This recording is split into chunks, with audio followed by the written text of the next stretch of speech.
మనస్ఫూర్తిగా ఆరాధించాం, దేవుని స్తుతించాం. స్తుతించినప్పుడే ఒక నూతనమైన బలం మనకు కలిగింది. వచ్చే వారమును సంధించే విధంగా నూతనమైన బలం, నూతనమైన శక్తి మనలో కలిగింది. ఇది మాత్రమే కాదు, ఒక్కొక్క రోజు ఉదయమున మీరు దేవుని యొక్క పాద సన్నిధిలో కూర్చుని దేవుని స్తుతించాలి. స్తుతించడంలో అనేకమైన పరిమాణములు ఉన్నాయి. ఈరోజు మనం అందులోనే ఒక కార్యాన్ని చూసాం.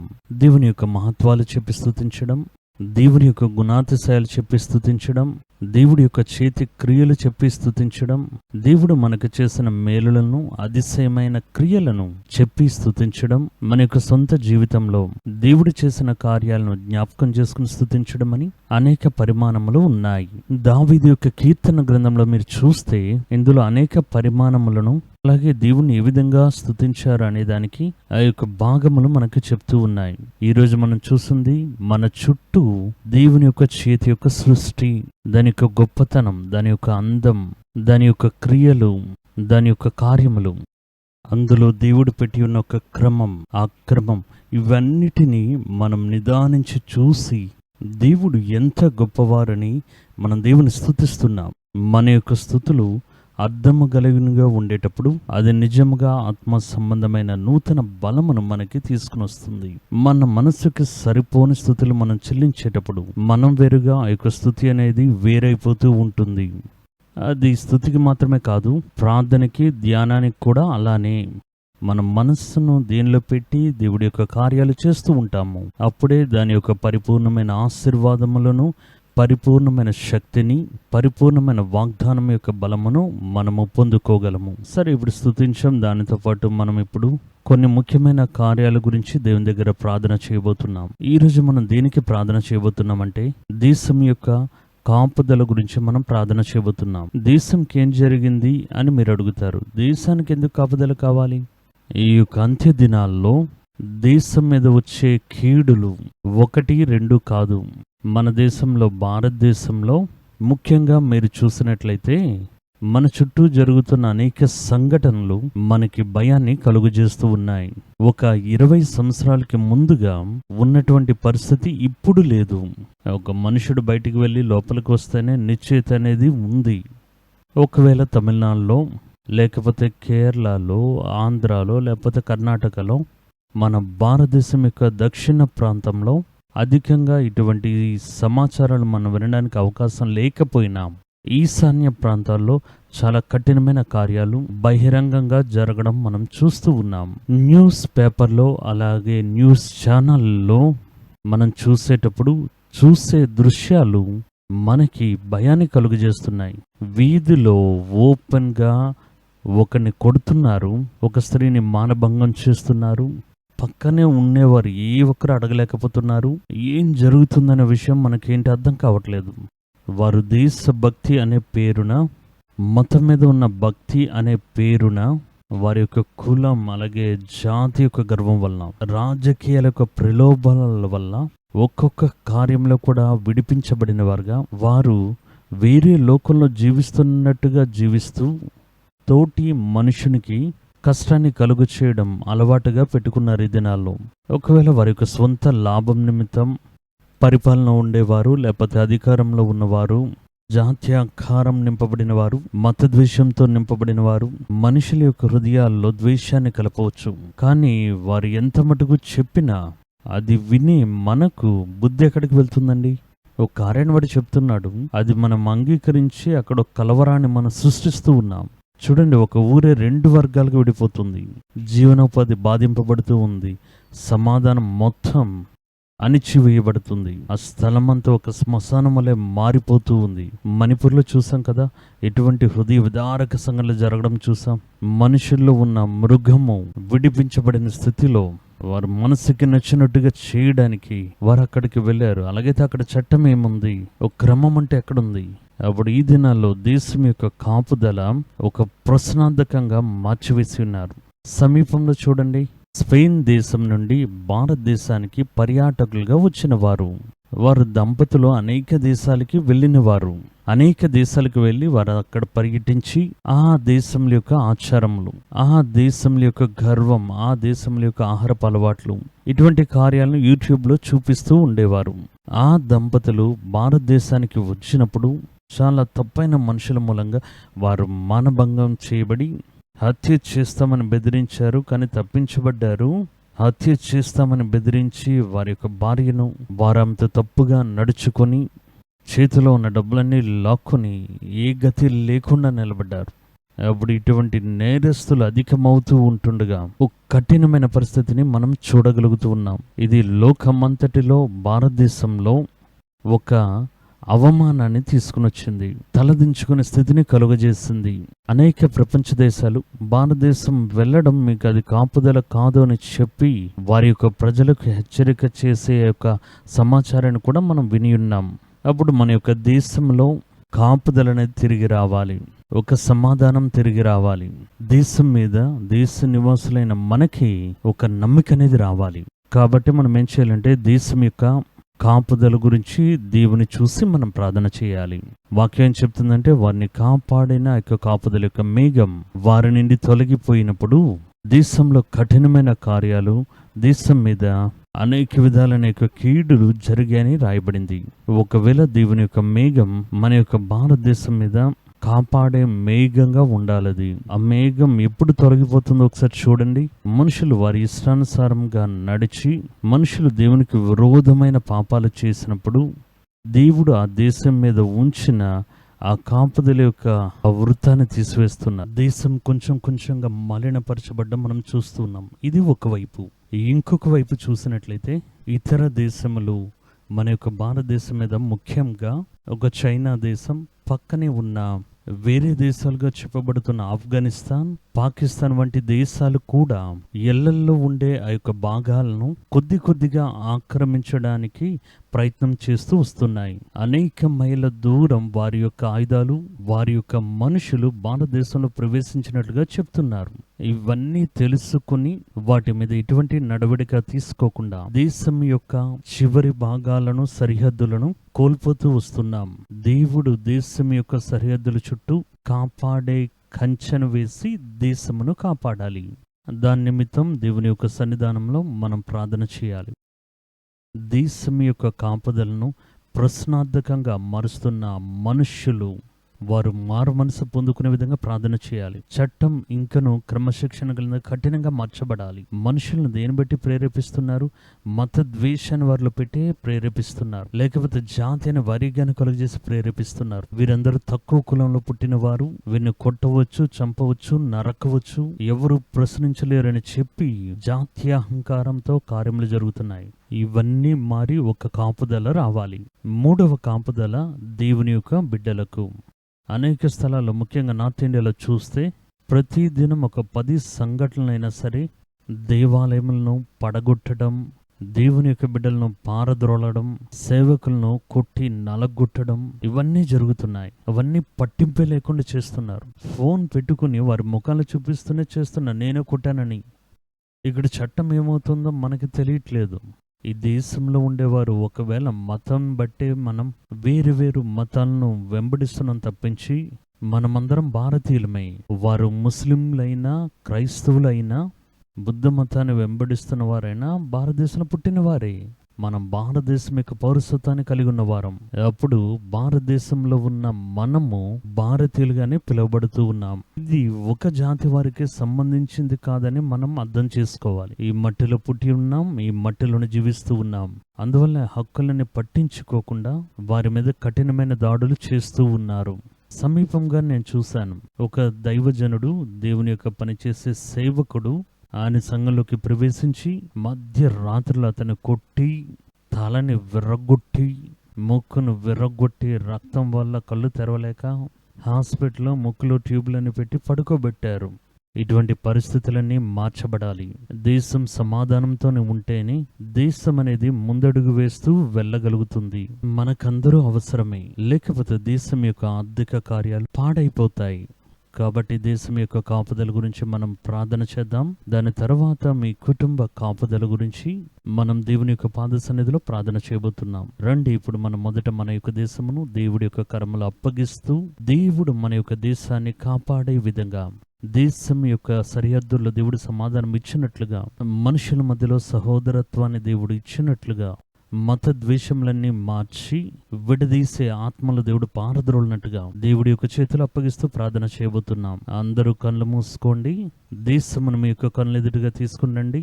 దేవుడి వైపు మీ యొక్క చేతులు చూపిస్తూ మీరు అడగండి, దేవా ఇది మా దేశం, మనముండే దేశం మనదని మనకు తెలుసు. అది తెలుసుకుని దాని బాధ్యత మనదే అని మన పితరులు మనకి చెప్పినట్లుగా ఈ దేశం దేవుడు మనం వాసం చేయడానికి మనకిచ్చిన దేశం. మనం జన్మించడానికి, ఇక్కడ బతకడానికి, దేవుడి యొక్క చిత్తాన్ని నెరవేర్చడానికి దేవుడు ఈ దేశంలో మనల్ని జన్మింపజేసి ఉన్నారు.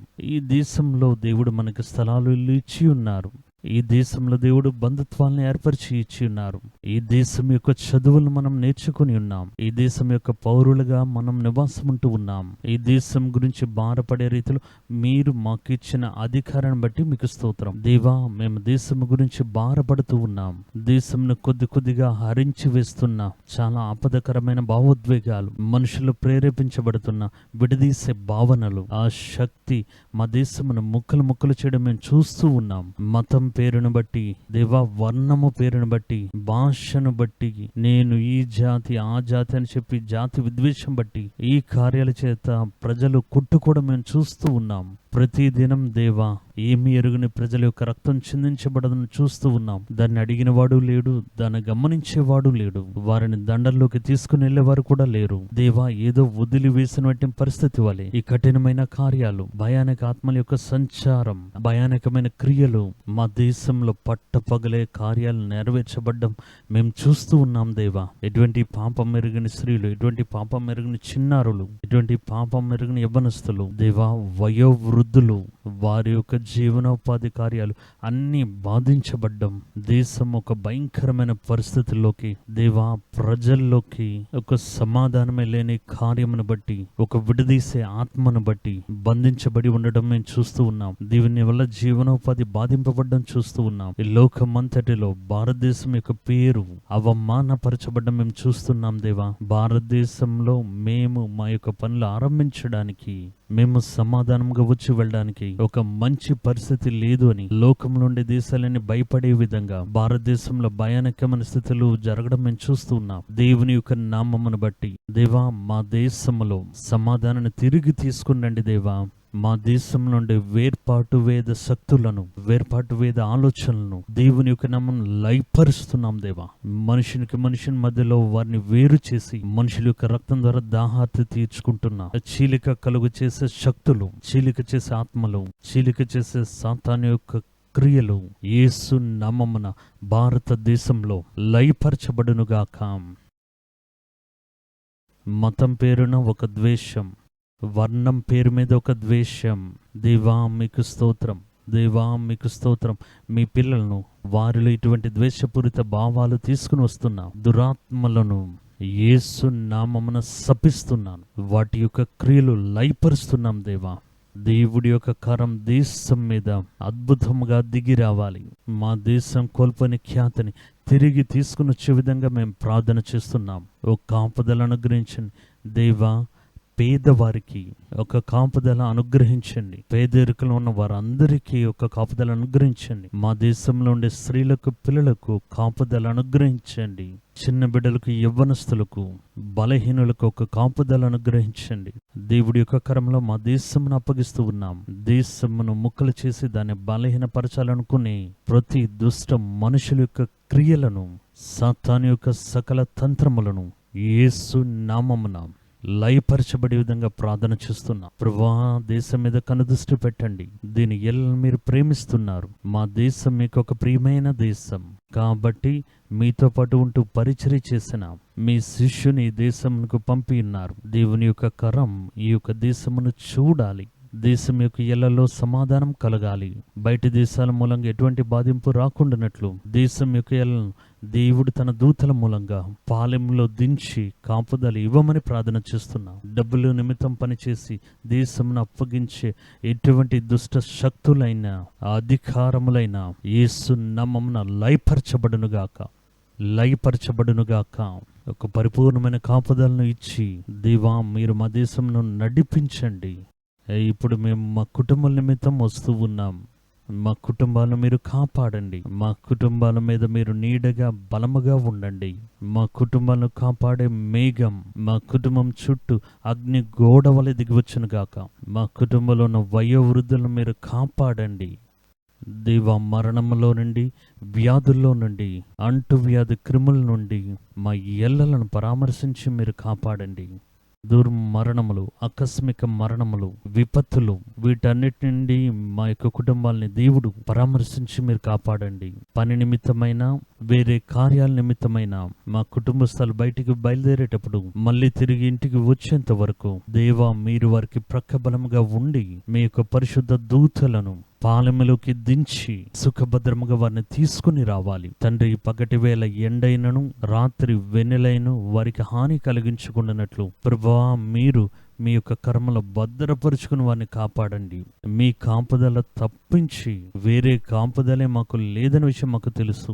దేవుడు నగరమును కాపాడనట్లయితే కాపలాదారులు మెలకువ కలిగి ఉండడం వృధా అని వ్రాయబడి ఉంది కదా. ప్రభువా, మీరు మా ఎల్లలను ఖచ్చితంగా మీరు కాపాడి మమ్మల్ని బలపరిచి నడిపించమని మేము ప్రార్థన చేస్తున్నాం. మా యవ్వనస్తుల్ని మీరు కాపాడండి. సమాజంలో ఉండే ఎటువంటి పాపపు అలవాట్లైనా, కీడుల వలన వారు బంధింపబడకున్నట్లు, వారి యొక్క ఆత్మీయ జీవితం పాడవకుండానట్లుగా మీ పరిపూర్ణమైన కాపుదలిచ్చి మీ యొక్క బిడ్డలను మీరు నడిపించమని మేము ప్రార్థన చేస్తున్నాం. దేవా, మా యొక్క పిండి ఉండే పాత్రను ఆశీర్వదించండి. మా ఆర్థికపరమైన అవసరతలను మీరు కాపాడండి. ఎటువంటి అనవసరమైన ఖర్చులు, ఎటువంటి అనవసరమైన నిర్బంధం మా కుటుంబంలో రావడం మూలంగా మేము తడబడకున్నట్లు మా యొక్క పాదములు మీరు కాపాడండి. మా కాళ్ళను మీరు కాపాడండి. మా కుటుంబం యొక్క ఎల్లలను యోబు కుటుంబం చుట్టూ మీరు కంచె వేసి కాపాడినట్లుగా మీ మాటలు వింటున్న ఒక్కొక్క కుటుంబమును దేవుని యొక్క ఆత్మ కంచె వేసి పరామర్శించమని ప్రార్థన చేస్తున్నాను.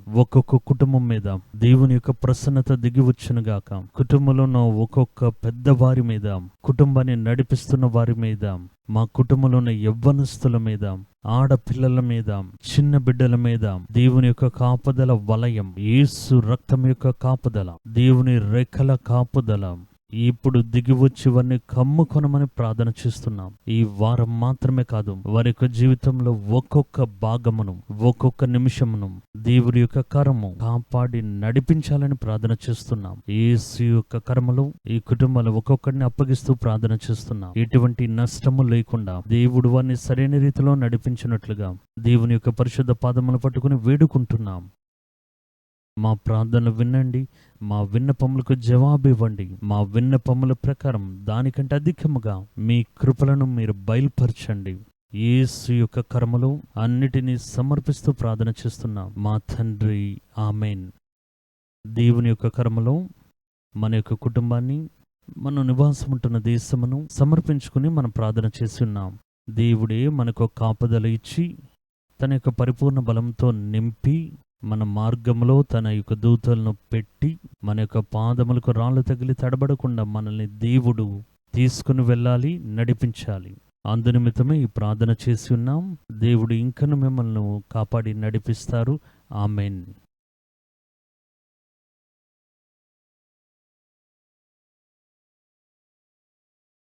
దేవుడు మనల్ని సంధించి మనతో మాట్లాడి ఉన్నారు. మంచి స్తుతి ఆరాధన సమయాన్ని దేవుడు మనకిచ్చారు. ప్రార్థన చేయడానికి ఒక మంచి సమయాన్ని ఇచ్చారు. మన కుటుంబాన్ని అంతటినీ దేవుడి కరంలో సమర్పించుకుని ప్రార్థన చేశాం. ధైర్యంగా ఉండండి. వచ్చే వారంలో ఏది వచ్చినా ఎదుర్కోవడానికి దేవుడు మన తోడుగా ఉంటున్నారు, బలపరుస్తున్నారనే నమ్మికను, ఆ విశ్వాసం ఏ ఒక్క దినం కూడా మిమ్మల్ని అవమానపరచదు. సరే, ఇప్పుడు తర్వాత మనం ఏం చేయబోతున్నాం? దేవుని యొక్క వాక్యాన్ని మనం ధ్యానించబోతున్నాం. మనం ధ్యానించే యొక్క ధ్యానం మధురముగా మారడానికి దేవుడు మనకు అనుగ్రహం ఇవ్వాలి అనే ఆ ప్రార్థనతో ఈ వాక్యాలను మనం పరిశీలించడం మొదలు పెట్టబోతున్నాం. ఈ దినమున మనం ధ్యానించడానికి తీసుకున్న బైబిల్లోని వాక్యం 1 తిమోతికి రాసిన పత్రిక 5వ అధ్యాయం 8వ వాక్యంలో ఉంది. 1 తిమోతికి 5వ అధ్యాయం 8వ వాక్యం. అందులో ఏం చెప్తుందో చూడండి. ఎవడైనను స్వకీయులను, విశేషముగా తన ఇంటి వారిని సంరక్షింపకపోయినడలా వాడు విశ్వాస త్యాగం చేసిన వాడై అవిశ్వాసి కన్నా చెడ్డవాడై ఉండును. ఇందులో చూడండి, దేవుణ్ణి తృణీకరించడమే అవిశ్వాసం అని చెప్తున్నాం.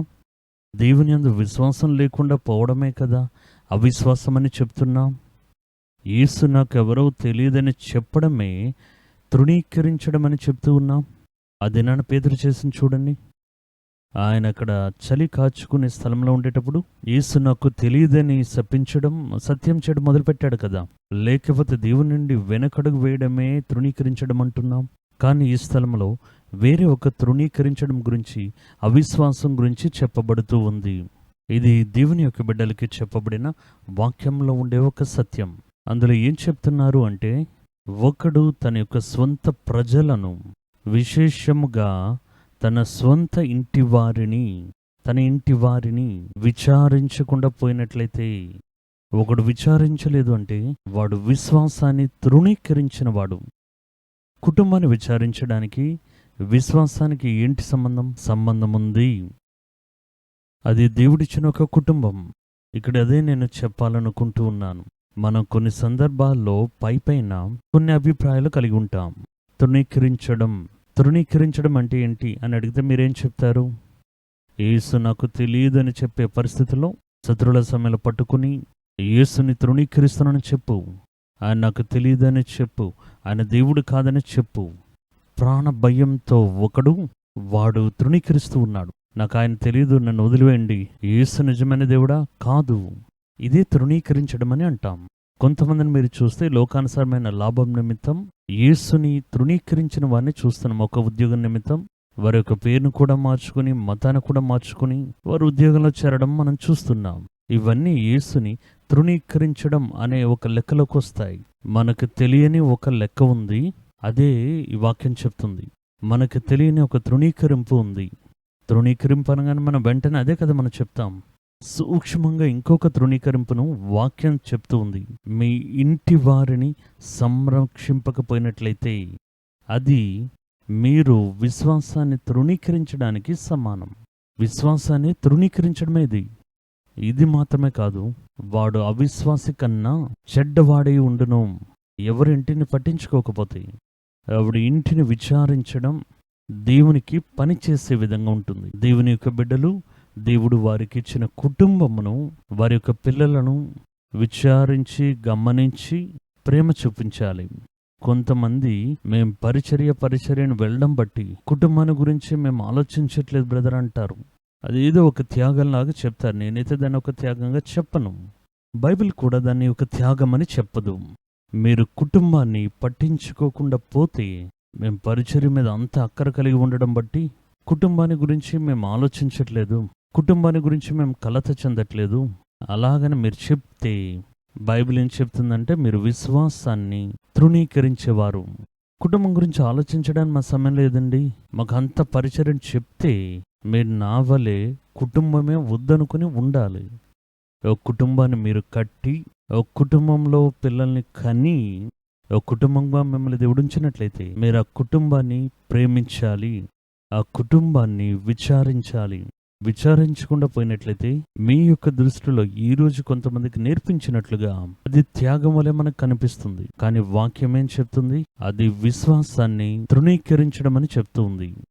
కొంతమంది చూడండి, చాలా వారేదో నీతిమంతులుగాను వైరాగ్యం గలవారుగా చూపించడానికి వారు కొన్ని సాక్ష్యాలు చెప్తారు. అవి నేను విని ఉన్నా.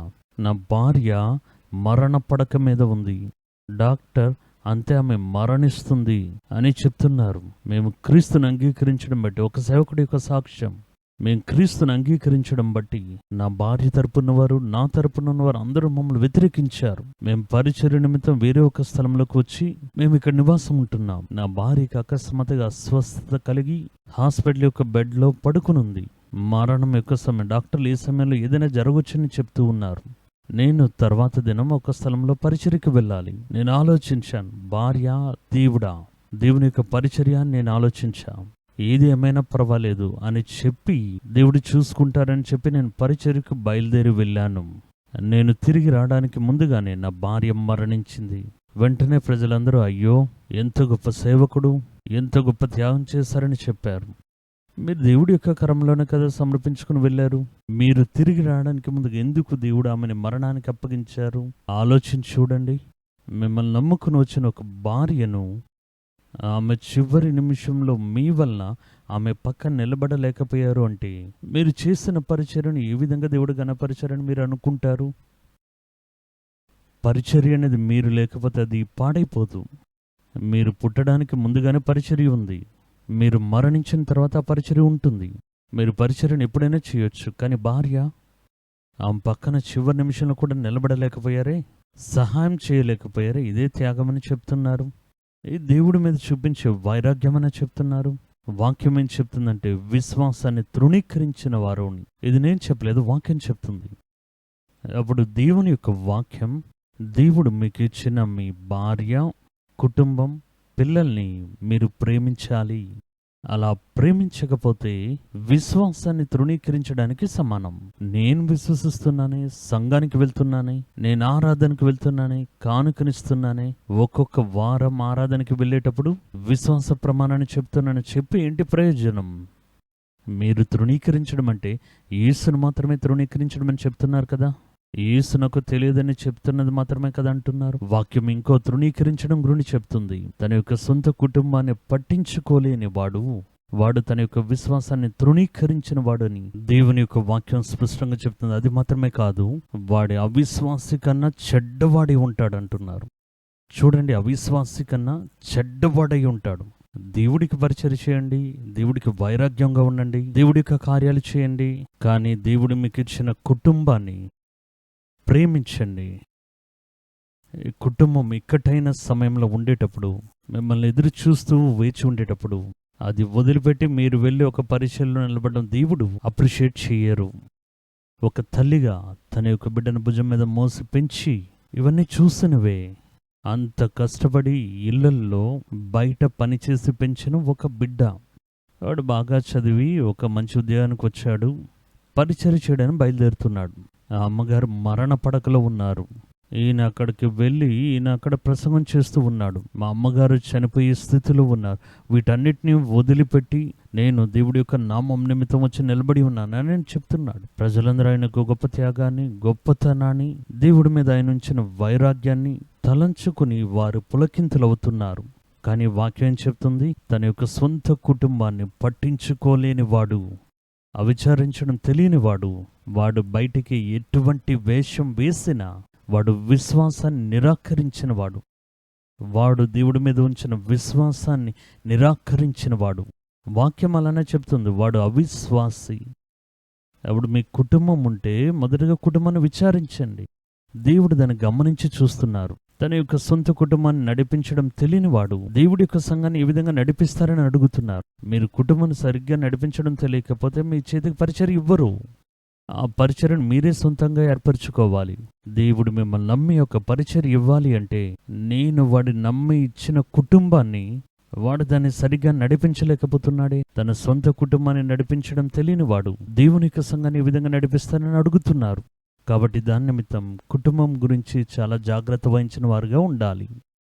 తర్వాత కార్యం చూడండి, ఇంతకు ముందు కంటే ఈ యొక్క అంత్య దినాల్లో కుటుంబం అనే వ్యవస్థలో ఉన్నవారు, కుటుంబాన్ని నడిపించేవారు, కుటుంబాన్ని చాలా జాగ్రత్తగా మీరు నడిపించాలి, జాగ్రత్తగా గమనించాలి.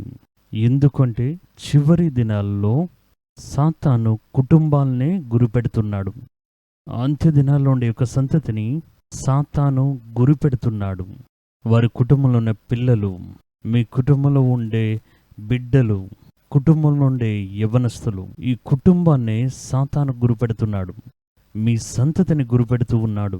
ఇతరుల కంటే అధికంగా దేవుని యొక్క పిల్లలు ఉన్నారు చూడండి, వారి యొక్క కుటుంబాలని మొదటిగా గురిపెడుతూ ఉన్నాడు. ఆ కుటుంబాన్ని పాడు చేయడం మూలంగా, ఆ కుటుంబం యొక్క సంతతిని మోసం చేయడం మూలంగా సాతానుకు ఒక పెద్ద కార్యం జరగాల్సి ఉంది. ఎందుకు ఈ అంత్య దినాల్లో సాతాను కుటుంబాన్ని గురిపెడుతూ ఉన్నాడు?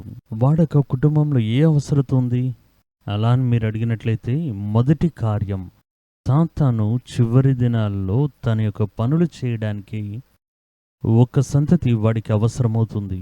ఆ సంతతిని రూపొందించడానికి వాడు కుటుంబాల మీద గురిపెట్టి, కుటుంబాల్లోకి వాడు ప్రవేశించి ఆ సంతతిని తన యొక్క చేతుల్లో పెట్టుకుంటున్నాడు. వాడు చెప్పేది చేయడానికి ఒక మనుషుల యొక్క సంతతి వాడికి అవసరము. అందుకే కుటుంబాల్లో ఉండేవారిని సాతాను గురిపెడుతూ ఉన్నాడు. వాడికేం పని చేయాలి? దేవుడి యొక్క వాక్యం చెప్తాను చూడండి. ప్రకటన గ్రంథం 13వ అధ్యాయం 14వ వాక్యం. చాలా పనులున్నాయి వాడికి. మనుషుల మూలంగా చేయాల్సిన పనులున్నాయి. అది అంత్య దినాల్లో ఉండే సంతతి మూలంగానే వాడు చేస్తాడు. అందుకే ఆ సంతతుల మీద వాడు గురి పెడుతున్నాడు. అప్పుడు దేవుని యొక్క బిడ్డల యొక్క సంతతి మీద గురిపెట్టడం మూలంగా వాడికి ఒకే రాయికి 2 మామిడికాయలు దొరుకుతున్నాయి. అది ఏంటని అడిగితే, ఒకటి తనకి పని చేసే మనుషులను దేవుని విశ్వసించే కుటుంబాల మధ్యలోనే మనం తీసుకోవచ్చు. వారికి తనకి పనివారిగా పెట్టుకోవడం మూలంగా దేవుడికి పనిచేసే యొక్క స్థలంలో నుండి వారిని తప్పించవచ్చు. అప్పుడు దేవుడి యొక్క సైన్యాన్ని డమ్మీ చేసి తనను వెంబడించే వారి యొక్క బలమును సమకూర్చుకోవడం, ఒకే కార్యం మూలంగా 2 కార్యాలు చేయవచ్చు. అందుకే వాడు అన్ని కుటుంబాలను గురిపెట్టిన, ముఖ్యంగా విశ్వాసుల యొక్క కుటుంబాలను వాడు తీవ్రంగా గురిపెడుతూ ఉన్నాడు. అప్పుడు మొదటి కార్యం, వాడికి తన యొక్క పనులను చేసే సంతతి మనుషుల నుండి వాడికి కావాలి. ఏ పనులున్నాయి? చాలా పనులున్నాయి. అందులో ఒక పని, 1-2 పనులు నేను చెప్తాను చూడండి. ప్రకటన గ్రంథం 13వ అధ్యాయంలో ఈ విధంగా చెప్పబడుతుంది. ఆ క్రూర మృగమునకు ముందుగా, ప్రకటన గ్రంథం 13వ అధ్యాయం 14వ వాక్యం. అదే నేను ఇప్పుడు చదువుతున్నాను. కత్తి దెబ్బ తినియు బ్రతికిన ఈ క్రూర మృగమునకు ప్రతిమను చేయవలనని అది భూనివాసులతో చెప్పుచు, ఆ మృగము ఎదుట చేయుటకు తనకియ్యబడిన సూచన వలన భూనివాసులను మోసపుచ్చుచున్నది.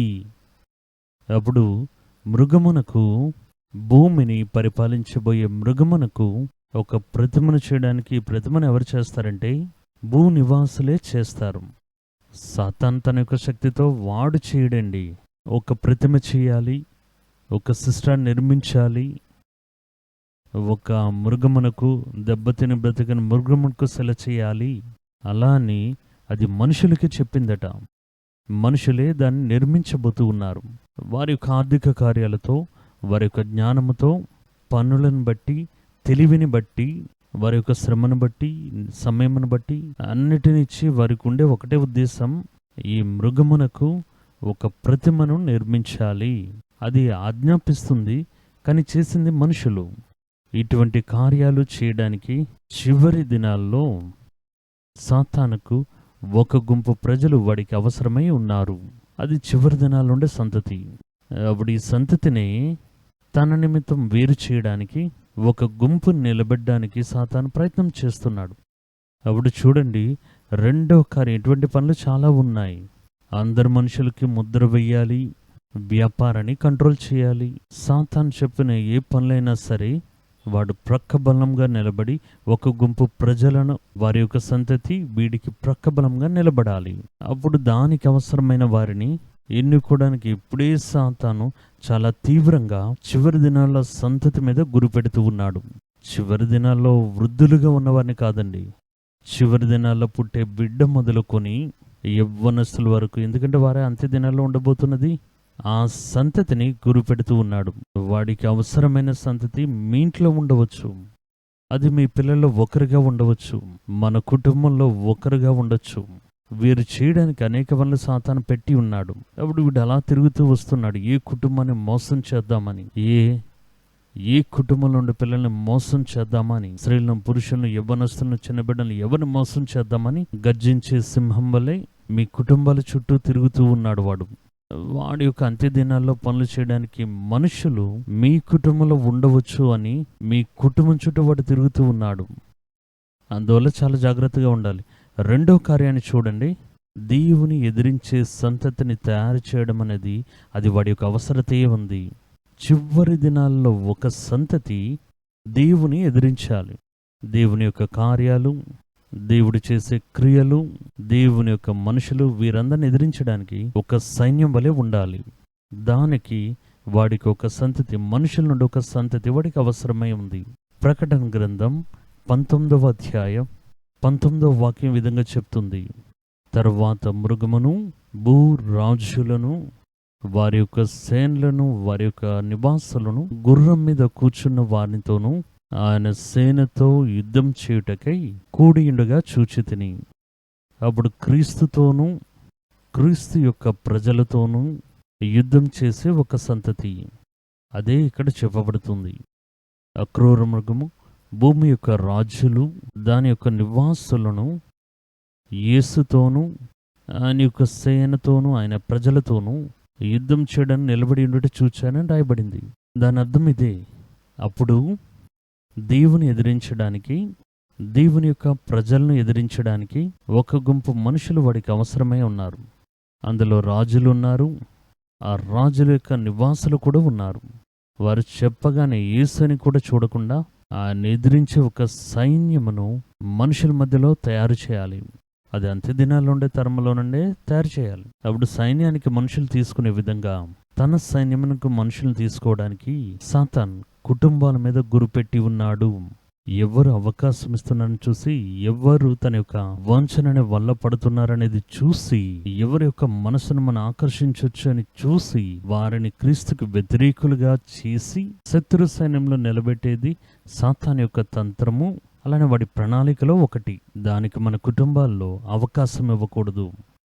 మూడో కార్యం చూడండి, పరిశుద్ధులని నాశనం చేసే ఒక సంతతి. చివరి దినాల్లో నిలబడే పరిశుద్ధులు ఉన్నారు కదా, వారిని నాశనం చేసే ఒక సంతతిని వారి కుటుంబంలో నుండే నిలబెట్టాలి. మొదట చెప్పిందంతా చూడండి, సమాజంలో లేపుతున్నాడు. ఇప్పుడు మనం చెప్పేది చూడండి, ఒక కుటుంబంలో నుండే దేవుని యొక్క బిడ్డలను నాశనం చేసే ఒక సంతతిని వాడు తయారు చేయాలి. అది వాడి ప్రణాళికలో ఒకటి.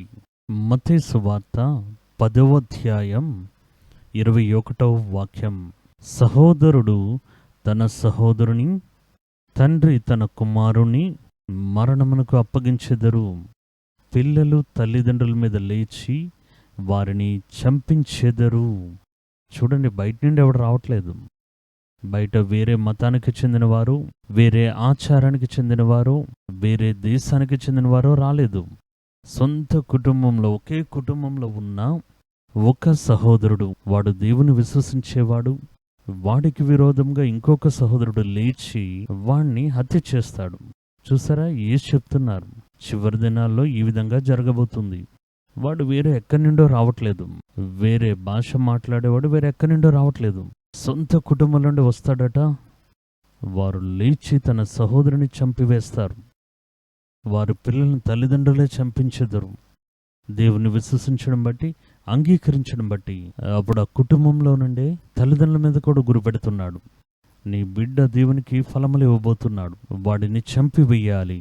అప్పుడు మీ కుటుంబంలో నుండి తల్లిదండ్రుల మీద గురిపెట్టి తన యొక్క పని చేసే విధంగా వారిని మలుస్తూ ఉన్నాడు. వాడు చేసేది హత్య అని, తన యొక్క సొంత సహోదరుని రక్తాన్ని చిందిస్తున్న విషయం, తన స్వంత గర్భంలో పుట్టిన యొక్క బిడ్డను చంపుతున్న విషయం తెలియకుండా వాడు వైరాగ్యంగా వెర్రితనంలో కార్యాన్ని చేస్తారని యేసు చెప్పి ఉన్నారు.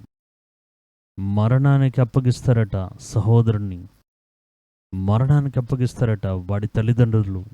తల్లిదండ్రులకు విరోధంగా పిల్లలు లేచి, మంచి విశ్వాసాలైన తల్లిదండ్రులు ఉంటారు, కానీ పిల్లలు లేచి, వారు లేచి తల్లిదండ్రుల్ని చంపివేస్తారు.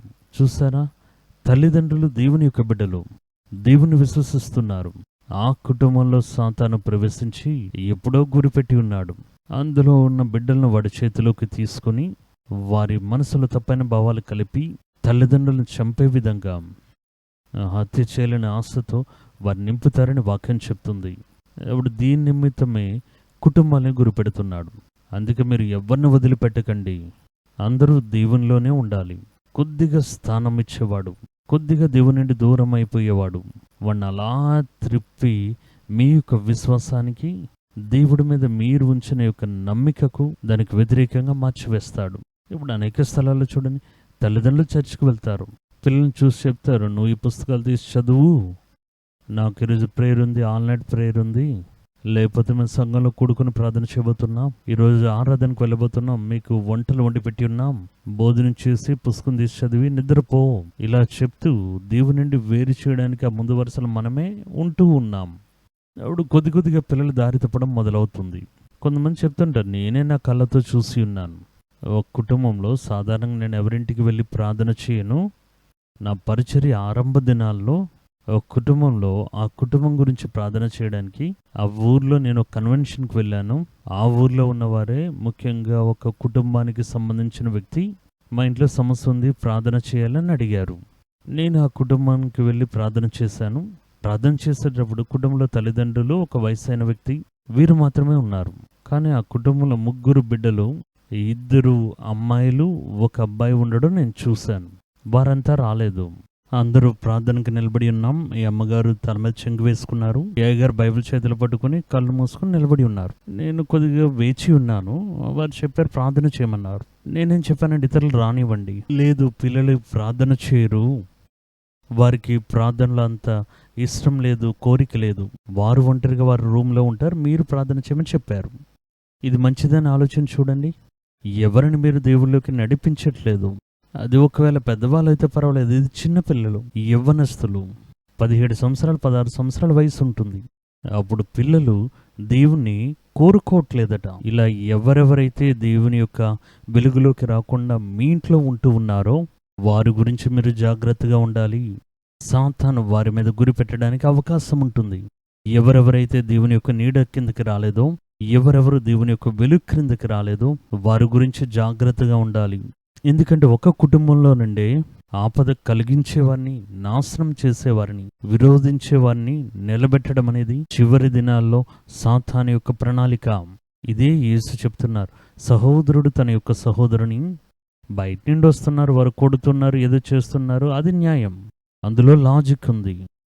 వాడికి మనం చేసేది నచ్చలేదు, ఏదో వచ్చి కొట్టాడు. కానీ ఇక్కడ కుటుంబంలో చూడండి, ఎలా లోపలే ఉండి వేరు చేసి తన యొక్క సొంత సహోదరుని చంపడానికి కూడా వెనుగడుగు వేయకుండా అవిశ్వసించేవాడిని హత్య చేసి, తల్లిదండ్రులను పిల్లలను హత్య చేయడం, తల్లిదండ్రుల పిల్లల్ని అప్పగించడం, లేకపోతే హత్య చేసి, చూడండి ఎటువంటి కఠినమైన స్థితి. వాక్యం చెప్తుంది. అందుచేతనే మీరు మీ సొంత కుటుంబాన్ని జాగ్రత్తగా చూడాలి. ఎలా చూసుకోవాలి? ఈ చివరి దినాల్లో చాలా తీవ్రంగా మీ కుటుంబాన్ని గమనించాలి. ఏ మార్గం గుండా సాతాను లోపల ప్రవేశిస్తాడు, ఏ బిడ్డ మీద గురి పెడతాడు అనేది చాలా ఖచ్చితంగా మనం గమనిస్తూ ఉండాలి. 10 పిల్లలను కని ఉన్న ఒక తల్లి కోడి అన్ని పిల్లలను చూస్తూనే ఉంటుంది. ఏ సమయంలో ఆ గ్రద్ద ఈ పిల్లల మీద కళ్ళు పెడుతుందో, దేని మీద వచ్చి పడబోతుందో దానికి తెలియదు. ఒకవైపు మెతుకులు ఎతుకుతూ ఉన్నా కూడా ఒకవైపు ఆ పిల్లల్ని చూస్తూనే ఉంటుంది. ఆ గ్రద్ద అలా వేగంగా ఎగిరి వచ్చేటప్పుడు వేగంగా పరిగెట్టి తన రెక్కలను చాచి అది మూసివేస్తుంది. అదేవిధంగా సాతాను ఆ పైన చుట్టూ తిరుగుతున్న గ్రద్దల వలె మీ కుటుంబం మీద కన్నుదృష్టి పెట్టి ఎవరిని తిప్పేద్దాం, ఎవరిని మార్చివేద్దాం, ఎవరి మూలంగా ఈ కుటుంబాన్ని నాశనం చేద్దాం, విశ్వాసం నుండి వేరు చేద్దామని వాడు కంకణం కట్టుకుని ఉంటాడు. కాబట్టి వాక్యం చెప్తుంది, మీరు మీ కుటుంబస్తుల్ని గమనించండి, మీ కుటుంబ సభ్యులను గమనించాలి, మీ యవ్వనస్తుల్ని గమనించాలి, మీ పిల్లలు ఎదిగే విధానంను గమనించాలి, వారి మీద మీ దృష్టి ఉంచి గమనించండి అని దేవుని యొక్క వాక్యం మనకి చెప్తూ ఉంది. మత్తయి సువార్త 24:9 చూడండి. అప్పుడు జనులు మిమ్మల్ని శ్రమల పాలు చేసి చంపెదరు, మీరు నా నామం నిమిత్తము సకల జనముల చేత ద్వేషింపబడుదురు. తర్వాత చూడండి, మన యొక్క కుటుంబంలో నుండే శత్రువులకి మనల్ని పట్టించి ఒక గుంపుని లేపుతాడు. మత్తయి 24:10 చెప్పబడుతుంది. అప్పుడు అనేకులు అభ్యంతరపడి ఒకనికొకడు అప్పగించుకొనును. అప్పగించడం అనే మాట శత్రువులు చేయడం కాదు, ఇది తోడుగా ఉండి చేసేవారు. శత్రువులకి ద్రోహులకి వ్యత్యాసం ఉంటుంది. శత్రువు అనేవాడు మనకు సంబంధమే లేడు, మన మీద ద్వేషం కలిగి ఉన్నవాడు. ద్రోహి అనేవాడు మనతో పాటు ఉండి గొయ్యి తవ్వేవాడు. అప్పుడు చూడండి, తోడుగా ఉండేవాడు చేసే కార్యాలే అది చూపిస్తూ ఉంది. యేసు అప్పగించబడ్డం, ఇది బయట ఉన్న సద్దుకయుడో లేకపోతే పరిసయ్యుడో, అది ఒక యాజకుడో కాదు, యేసుతో కూడా ఉన్న ఒకడే అప్పగించాడు. అప్పుడు అప్పగించే ఒక తరము లేస్తుంది. దేవుని యొక్క ప్రజలను అప్పగించే ఒక తరము. వారి యొక్క పని అదే, వీరిని అప్పగించేయాలి. ఎక్కడ చర్చ ఉంది, ఎక్కడ పరిచర్య ఉంది చూపించాలి. అప్పుడు ఇలా అప్పగించే వారిని దేవుని యొక్క ప్రజల మధ్యలో నుండి సాతాను తన నిమిత్తం ఆదాయపరుచుకుంటున్నాడు, తన పని చేయ నిమిత్తం వారిని నిలబెడుతున్నాడు. అది మన ఇంట్లో ఉండే ఎవరో ఒకరి ఉండకూడదు. అప్పుడు మీరేం చేయాలి? కుటుంబాన్ని చాలా జాగ్రత్తగా గమనించాలి. వారిని తీసుకుని వెళ్ళిపోవడానిక దీని నిమిత్తం గర్భవేదన పడి పిల్లలు కనియున్నాం. వారి మీద ఒక్క ఈగ వాలకుండా, దోమ కుట్టకుండా ఇవన్నీ చూసి చూసి పెంచింది దేవుడికి విరోధంగా క్రియలు చేయడానిక? సాతాను యొక్క సైన్యంలో సాతాను చెప్పే ఆ పని చేయడానిక మనం గర్భం తెరిచి పిల్లల్ని కన్నాం? కనింది సరిపోదండి, పిల్లల్ని గమనించాలి, కుటుంబాన్ని గమనించాలి. మన మధ్యలో ఒక సంతతిని లేపాలనుకుంటున్నాడు వాడు. అప్పుడు లోపల ఉన్న వారే దేవుని యొక్క బిడ్డల మధ్యలో నుండే వాడిని అప్పగించేవాడు బయలుదేరాలి. అప్పుడు అప్పగించేవాడు అంటే మనతో పాటు ఉండి లేచిన ఒక ద్రోహి మనల్ని అప్పగిస్తాడు. అటువంటి ఒక సంతతి వాడికి అవసరం. అందువల్ల దేవుని యొక్క కుటుంబాల్ని, దేవుని యొక్క బిడ్డల్ని వారి చుట్టూ తిరుగుతూనే ఉన్నాడు. ఎవరు అవకాశం ఇస్తున్నారని చూస్తున్నాడు. వాడిని ఉపయోగించి అప్పగించేద్దాం అని. అందులో మన పిల్లలు ఉండకూడదు. ఈ కుటుంబానికి సంబంధించిన వారు ఎవరు ఉండకూడదు. అది ఎంత పెద్ద శాపమో ఆలోచించి చూడండి. ఈ చిన్నవారిలో ఒకరిని అభ్యంతరపరిచిన వాడిని ఆ యొక్క పెద్ద బండరాయిని కట్టి సముద్రపు యొక్క లోతుల్లో తోసివేయడం అది మంచిదనే కదా దేవుని యొక్క వాక్యం చెప్తుంది. ఆ స్థితిలో మన యొక్క చర్మాన్ని చించుకొని మన యొక్క శరీరం నుండి ఏర్పడి మన యొక్క ఒడిలో పెరిగిన మన యొక్క బిడ్డలను నిలబడితే సాతానికి వారు ఫలములిచ్చి వాడు చెప్పే పని చేయడం మనం చూస్తే ఎలా ఉంటుందో ఆలోచన చూడండి. కాబట్టి వాక్యం చెప్తుంది, కుటుంబాన్ని పరామర్శించాలి, కుటుంబాన్ని విచారించాలి. పిల్లలు ఏం చేస్తున్నారు, ఎక్కడికి వెళ్తున్నారు, వస్తున్నారు, వారు దేవుడి యొక్క కార్యంలో ఏ విధంగా పాల్గొంటూ ఉన్నారు అనే విషయాలు మీరు గమనించాలి. తర్వాత 5వ కార్యం చూడండి, తనని నమస్కరించే ఒక సంతతిని రూపొందించడం సాతాను యొక్క ప్రణాళిక. మనుషులు ఇక రాబోయే చివరి దినాల్లో ఉండే సంతతి సాతాన్ని దేవునిగా పూజించాలి. అలా పూజించే ఒక తరమును వాడు సంతతుల మధ్య నుండి, కుటుంబాల మధ్యలో నుండి వేరు చేయడానికి వాడు గురిపెట్టి ఉన్నాడు. ప్రకటన గ్రంథం 13వ అధ్యాయం 4వ వాక్యంలో చూడండి, ఆ మృగమునకు అధికారం ఇచ్చినందున వారు ఘట సర్పమునకు నమస్కారం చేసిరి, మరియు వారు ఈ మృగముతో సాటి ఎవడు దాని యుద్ధము చేయగల వాడెవడు అని చెప్పుకొని ఆ మృగమునకు నమస్కారం చేసిరి. అలాగైతే ఇప్పుడున్న ఈ యొక్క కాలంలో చూస్తే యేసుని నమస్కరించడం, దేవుని యొక్క కార్యాలు వెంబడించడము అనేది అదేదో అనాగరికమైన కార్యం వల్లే, తప్పైన మత విద్వేషాలు వెంబడించి వారేదో నూతనమైన వ్యక్తులుగా చూపించుకోవడం ఫ్యాషన్ లాగా తీసుకుని వచ్చేశారు. ఇప్పుడంతా చూస్తే బహిరంగంగా బీస్ట్ పిక్చర్ని వేసుకుని, మృగం యొక్క పిక్చర్ని వేసుకుని మేము సాతాన్ని ప్రేమిస్తున్నాం అని చెప్పి బనీని వేసుకుని వెళ్తూ ఉన్నారు. అదో కల్చర్గా మారిపోయింది. అప్పుడు వాడికి ఒక సంతతి కావాలి. వాడికి ఏం చేయాలంటే వాడిని నమస్కరించాలి, వాడిని ఆరాధించాలి, వాడిని దేవుడిగా అంగీకరించాలి, నా శక్తిని గొప్పగా పాడాలి. దానికి ఒక సంతతి వాడికి కావాలి. ఆ సంతతికి వాడికి అవసరమైన వారు వయసు అయిపోయిన వారు కాదు, వీరి కాలమంతా అయిపోతుంది. తర్వాత తరం ఉంది చూడండి, ఆ తరము అది మీ ఇంట్లోనే ఉంది, మీ సంఘములో ఉంది, మీ బంధుత్వాల మధ్యలో ఉంది. దాన్నే గురిపెడుతున్నాడు. చూడండి, అటువంటి సంతతి మన యొక్క కుటుంబంలో నుండి ఏ ఒక్కరు వెళ్ళిపోకుండాన్నట్లు మన యొక్క కుటుంబాన్ని ఖచ్చితంగా గమనిస్తూ దానిని దేవునికి ముందుగా విచారించే వారంగా మనం ఉండాలి. మీరు మటుకు మీరు ఏది తీసాను వచ్చానని చెప్పి నేను అక్కడికి వెళ్ళాను, ఇక్కడికి వెళ్ళాను, పరిచయం చేశాను, ఇంటిని గమనించడానికి సమయమే లేదు, దేవుడి యొక్క కరంలో సమర్పించుకుని వెళ్ళిపోయిన దేవుడు నీ చేతులు అప్పగిస్తే ఈయన దేవుడి యొక్క చేతికి అప్పగించి ఈయన వెళ్ళొస్తారట. అప్పుడు ఆ పిల్లలు దేవుని తెలుసుకునే జ్ఞానం నుండి వైదొలిగిపోతారు. ప్రియమైన వారులారా, నేను చాలా మందిని చూసి ఉన్నాను, మంచిగా పరిచయం చేసిన దేవుని యొక్క బిడ్డలు, కానీ వారి యొక్క సంతతి దేవుని దగ్గర నుండి దూరమైపోవడం నేను చూసి ఉన్నా. నేను ఒక పెద్ద సేవకుడు, ఆయన పేరు చెప్పాలని కోరుకోవట్లేదు, ఇప్పుడు ఆయన లేరు. ఆయన ఒకసారి మా ప్రాంతం బాగా ఎండిపోయిన ప్రాంతం రామనాథపురం, ఆ ప్రాంతంలో అప్పుడే నేను కొత్తగా రక్షణలోకి వచ్చి దేవుడి యొక్క పరిచర్లోకి అప్పుడే వచ్చున్నాను. అది ఆ దినములు నాకేంటి ఆశ అంటే మా ఊరున్న ప్రాంతంలో మంచి సేవకుల్ని, గొప్ప సేవకులను తీసుకుని వచ్చి వారి మూలంగా సువార్త తెలియచేయాలి అని. అందునిమిత్తం పెద్ద పెద్ద సేవకులందరినీ వెళ్ళి నేను కలిసి ఉన్నాను. వారు నా రూపాన్ని, నా వయసుని చూసి, అప్పుడైతే నాకు 23 సంవత్సరాల వయసు ఉంటుంది, నువ్వంతా ఈ కార్యాలు చేయలేవని చెప్పి నాకు బుద్ధి చెప్పి పంపించేస్తారు. నేను ఒకసారి ఒక ప్రసిద్ధి చెందిన ఒక గొప్ప దైవ సేవకుడు ఆయన్ని చూడ్డానికి వెళ్ళాను. ఇప్పుడే నేను నా పత్రికను ఆరంభించిన దినాలవి. నా యొక్క పత్రిక ఇక్కడ అక్కడ కొద్దిగా చదవబడి నేనొక సేవకుడు అనే విషయం బయటకు తెలుస్తున్న సమయం అది. నేను అక్కడికి వెళ్ళేటప్పుడు ఆ అయ్యగారు అక్కడ లేరు. ఆయన బయట ఊరికి వెళ్ళారు. ఆయన భార్య గారు ఉన్నారు. వారు కూడా చక్కగా ప్రసంగం చేసేవారే. వారు అక్కడ ఉన్నారు. వారు కూడా ఒక సంఘాన్ని నడిపిస్తూ ఉన్నారు. మామూలుగా సంఘంలో 1000 మంది కంటే అధికమైన విశ్వాసాలను కలిగి ఉన్నారు. నేను వెళ్ళి వారిని ఆ అయ్యగారిని మా ఊరికి పిలవడానికి ఆ తేదీలు అడిగి వెళ్ళాను. ఆ అమ్మగారు చెప్పారు, తమ్ముడు మీ పుస్తకంలో మీ పత్రికను నేను చదివిన్నాను. అయ్యి రాగానే ఖచ్చితంగా మాట్లాడి మీ ప్రాంతంలో ఒక కూటమి నడిపించడానికి ఆ తేదీలు అడిగిస్తాను. కానీ ఈరోజు మీరు రావడం బట్టి సంఘంలో రేపటి దినం ఆరాధన ఉంది, మీరు ఆ సందేశం ఇవ్వాలి అని చెప్పారు. సరే నేను వెళ్ళాను. ఆ రోజు రాత్రి ఆ వారి ఇంట్లోనే నాకు భోజనం పెట్టారు. వారి యొక్క పిల్లలు కూడా ఉన్నారు. ఒక అబ్బాయి చాలా చక్కగా గిటార్ వాయిస్తాడు. ఇంకొక అబ్బాయి నాకంటే చిన్నవారు వీరు. వారి ఇంకొక అబ్బాయి చక్కగా ఆర్గాన్ వాయిస్తాడు. అప్పుడు వీరిరువురును ఆ కుటుంబంలో ఉన్నారు. తర్వాత రోజు ఉదయమనే ఆరాధనలో ఒక అబ్బాయి ఆర్గాన్ వాయిస్తూ ఉన్నాడు. ఇంకొక అబ్బాయి డ్రమ్స్ వాయించేవాడు కనిపించలేదు.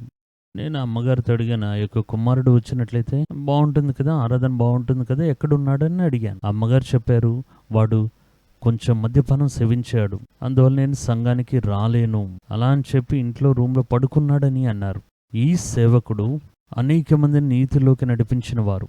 ఆయన పేరు ఈరోజు చెప్తే కొంతమంది తెలిసి ఉండొచ్చు, చాలా మందికి ఇప్పుడే అర్థమై ఉంటుంది. అటువంటి సేవకుడు యొక్క బిడ్డ మద్యపానం సేవించి ఉన్నాడు. అది సేవించి స్పృహ లేకుండా పడుకున్నాడు. ఇప్పుడు వారి యొక్క పరిస్థితి చాలా మోసంగా ఉంది. ఆయన మరణించిన తర్వాత సంఘం వేరైపోయింది, పరిచర్య ఆగిపోయింది, పరిచర్యలో ఉన్న వారందరూ చెదిరిపోయారు. ఇప్పుడు ఆయన పరిచర్య పేరు లేకుండానే పోయింది. వారి యొక్క పిల్లలు దేవుని నుండి దూరంగా వెళ్ళిపోయి ఎక్కడెక్కడో వివాహమయ్యి వారు ఎక్కడున్నారో తెలియకుండా చిరునామా లేకుండా పోయారు. ఆ తల్లిగారు కూడా కొన్ని దినాల తర్వాత దుఃఖాన్ని భరించలేక చనిపోయారు. చూడండి, పరిచర్య చేయడం మంచిదే, దేవుడి యొక్క కార్యాలు చేయడం మంచిదే, కానీ సొంత కుటుంబాన్ని జాగ్రత్తగా చూసుకోవడం తెలియాలి. అలా జాగ్రత్తగా చూసుకోకపోతే మీరు ఎక్కడైతే అవకాశం ఇస్తారో సాతాను అక్కడ ప్రవేశిస్తాడు. మనం చూసే విధంగా ఊరికంతటికి ఉపదేశం చేసి కుటుంబంలో సాతాను ప్రవేశించడానికి ద్వారములు తెరిచి ఉంచారంటే వాడు లోపల ప్రవేశించి కుటుంబాన్ని పాడు చేస్తాడు. మీ యొక్క బహుమతిని మీరు పొందుకోకుండా చేస్తాడు. ఈ దేవుడి యొక్క వాక్యం చెప్తుంది, తనని నమస్కరించి ఒక సంతతి వాడికి కావాలి. ఆ సంతతికి సంబంధించిన మనుషులు మన కుటుంబం నుండి రాకూడదు. అప్పుడు కుటుంబాన్ని చాలా జాగ్రత్తగా మీరు చూసుకోవాలి. మీ పిల్లలను దేవునిలో నడిపించడంలో చాలా జాగ్రత్తగా మీరు నడుచుకోండి. ఈ యొక్క అంత్య దినాల్లో తనకొక సంతతిని తీవ్రంగా సాతాను వెతుకుతున్నాడనే విషయం అది మనసులో పెట్టుకోండి. తర్వాత 6వ కార్యం చూడండి, దైవత్వాన్ని పరిహాసం చేసే ఒక గుంపు వాడికి కావాలి. అంత్య దినాల్లో దానికి ఒక సంతతిని వాడు ఎన్నుకుంటూ ఉన్నాడు. వాక్యం దాని గురించే హెచ్చరిస్తూ చెప్తుంది. మొదట మీరు తెలుసుకోవాల్సింది ఏంటంటే 2 పేతురు రాసిన పత్రిక 3వ అధ్యాయం 3వ వాక్యం. అందులో ఏం చెప్తున్నారు? మొదట మీరు తెలుసుకోవాల్సిన విషయం ఏమిటంటే అంత్య దినములలో అపహాసకులు వచ్చి తమ స్వకీయ దురాశల చొప్పున నడుచుకొనుచు ఆయన రాకడను గురించిన వాగ్దానము ఎక్కడా పితరులు నిద్రించినది మొదలుకొని సమస్తమును సృష్టి ఆరంభమునున్నట్టే నిలిచి ఉన్నది అని చెప్పుదురని మొదట మీరు తెలుసుకోవాలను. చివరి దినాల్లో ఒక తరం వారు వచ్చి దేవుడి యొక్క మాటలను, వాక్యాన్ని, దేవుణ్ణి పరిహాసం చేసే ఒక తరం రాబోతుంది. వారు వస్తారు. ఇది మొదట మీరు తెలుసుకోవాలని చెప్తున్నారు. దైవత్వమును, దేవుడి యొక్క ప్రణాళికలను ఒకడు పరిహాసం చేస్తే వాడు దేవుడి గురించి తెలుసుకున్నవాడుగానే కదా ఉండాలి. వాడు అన్యమతస్థుడు, వేరే మార్గాన్ని అవలంబించేవాడుగా ఉండడు కదా. వాడు లోపల ఉన్నవాడే కదా, మన కుటుంబంలో ఒక్కడిగా ఉన్నవాడే కదా. వాడు చెప్తున్నాడు, దేవుడికి నేర్పించింది ఎవరు? వీటికంతా జవాబు ఏమిటి? ఒక తమ్ముడు ఇలానే అడిగాడండి. ఆయన తండ్రి ఒక లోకానుసారమైన ఉద్యోగాన్ని చేస్తూ పరిచర్య కూడా చేస్తున్న వ్యక్తి పరిచర్య చేస్తున్నారు. నా కుమారునికి చాలా ప్రశ్నలు ఉన్నాయి, మీ దగ్గర కొన్ని విషయాలు అడగాలంటున్నాడు వాడిని సంఘానికి పిలిస్తే రాడు, పరిచర్యకి పిలిస్తే రాడు. వాడు నా దగ్గర ఒక ప్రశ్న అడిగాడు. వాడు ఏం చెప్పాడంటే, మనము చేయని ఒక విషయాన్ని ఇతరులు చెయ్యాలి అని చెప్తే అది అంగీకరించగలమా అని అడిగాడు. నేను కాదన్నాను. దేవుడు ఏం చేస్తున్నారు? మీ శత్రువులు మీరు ప్రేమించమని చెప్పారు కదా. నా శత్రువు నా యొక్క స్నేహితుడే ఉండొచ్చు, లేదా పక్కింట్లో ఉండొచ్చు, నా బంధువుల్లో ఒకరుడిగా కూడా ఉండొచ్చు. వాడిని ప్రేమించండి, శపించేవాడిని ఆశీర్వదించండి అని చెప్పారు. దేవుడు తన యొక్క శత్రువును ప్రేమించారా అని అడిగారు. అప్పుడు నేను చెప్పింది ఏంటంటే, ఆ ముందు కాలంలో తన మనసులో శత్రువులుగా ఉన్న మిమ్మల్ని క్రీస్తు తన యొక్క రక్తం ద్వారా కడిగి, లేదు నేను అది చెప్పలేదు. ఆయనకి వ్యతిరేకంగా ఉన్న శత్రువు ఎవరు? సాతానే కదా. సాతాన్ని ఆయన ప్రేమించారా? సాతాన్ని ఆయన మన్నించారా? చూడండి, అప్పుడు ఆయన మన్నించిన ఒక విషయాన్ని తన యొక్క విరోధిని ప్రేమించని ఒకరు నన్ను నువ్వు నీ శత్రువుని ప్రేమించని ఎలా చెప్పగలరు? నాకు ఈ మాటల్లో, దేవుడి యొక్క కార్యాల్లో నాకు ఎటువంటి సంబంధము లేదు. కానీ వీడు ఎవడండి? వీడు క్రైస్తవ కుటుంబం 3 తరములుగా క్రైస్తవులు ఉన్న వాళ్ళు పుట్టి బాప్తిసం తీసుకుని క్రైస్తవుని పేరు పెట్టుకుని క్రైస్తవ కుటుంబంలో పెరిగి వాక్యం అంటే పరిచయమైన వారి యొక్క ప్రశ్న ఇది. దేవుడు ఎందుకు అలా చేయలేదు? దేవుడు ఎందుకు ఇలా చేయలేదు? ఈ వాక్యంలో తప్పుంది. దేవుడు ఎందుకు ఆ విధంగా నడుచుకున్నారు? ఎందుకు ప్రజలు నాశనం చేశారు? మొత్తం ప్రజల్ని ఎందుకు నాశనం చేశారు? ఇలా అనేక ప్రశ్నలు. ఈ చివరి దినాల్లో పరిహాసకులు వచ్చి ఇది ఒక్క ఉదాహరణ చెప్తున్నారు. వస్తానని చెప్పారు కదా, దానికి ఏం సూచన ఉంది? అన్నీ అలానే కదా ఉన్నాయని చెప్తూ అపహాసకులు మాట్లాడతారు. వారు దీన్ని మాత్రమే మాట్లాడరు, వారు బైబిల్లో ఉన్న మహత్కార్యాలను దూషించి అపహసిస్తారు. వాడు ఎక్కడి నుండి రాబోతున్నాడు? దేవుని యొక్క ఒక క్రైస్తవ కుటుంబం నుండి రాబోతున్నాడు. సంఘంలో నుండే వస్తాడు. ఒక క్రైస్తవుని యొక్క కుటుంబంలో పెరిగిన వాడుగానే ఉంటాడు. వాక్యం గురించి తెలిసిన వాడై ఉంటాడు. అటువంటి అపహాసకుల సంతతి అంత్యదినాల్లో సాతానికి అవసరమై ఉంది. వారు నిలబడబోతున్నారు. అందులో మీ కుటుంబంలో ఏ వ్యక్తులు ఉండకూడదు. దేవుని దూషించడానికి, అపహసించడానికి, దేవుని యొక్క వాక్యాన్ని హేళన చేయడానికి, పరిశుద్ధాత్మను హేళన చేయడానికి ఎవరైనా నియమించబడితే అది మన కుటుంబంలో ఒకటిగా ఉండాలా? అందుకే వాక్యం చెప్తుంది, సాతాను వాడి యొక్క అనేక ప్రణాళికలను అంత్యదినాల్లో ఉండే సంతతి మీద పెట్టి ఉంచడం బట్టి మీరు మీ కుటుంబాన్ని జాగ్రత్తగా చూసుకోవడంలో ఖచ్చితంగా ఉండాలి. మీ కుటుంబాన్ని గమనించకుండా, విచారించకుండా వదిలిపెడితే మీ కుటుంబంలో నుండి అవిశ్వాసాలు లేస్తారు. మీ కుటుంబంలో నుండి దేవుణ్ణి అపహాసం చేసేవారు నిలబడతారు. సాతాన్ని నమస్కరించేవారు నిలబడతారు. దేవుడి యొక్క ప్రజల్ని హత్య చేసేవారు వస్తారు. వాడలా నిలబడడానికి నువ్వు కారణంగా ఉండడం బట్టి నువ్వు అవిశ్వాసంలో చెడ్డవాడిగాను, నువ్వు దేవుడి యొక్క విశ్వాసాన్ని తృణీకరించిన వాడిగా ఉంటావు. అప్పుడు కుటుంబం నీ దగ్గరే కదా నేను ఇచ్చాను. వారిని చూసుకోవడం, వారి యొక్క అవసరాలు తీర్చడం, విచారించడం, వారు ఏం చేస్తున్నారనేది గమనించడం, అందుకే కదా నీ చేతికి ఇచ్చాను. అప్పుడు అవి చెయ్యకపోతే ఒక సంతతి, ఒక తరము వారు, ఒక పాడైపోయిన తరము వారు మీ కుటుంబంలో రావడానికి ఎవరు కారణం? నువ్వే కదా కారణమని దేవుడు అడుగుతున్నారు.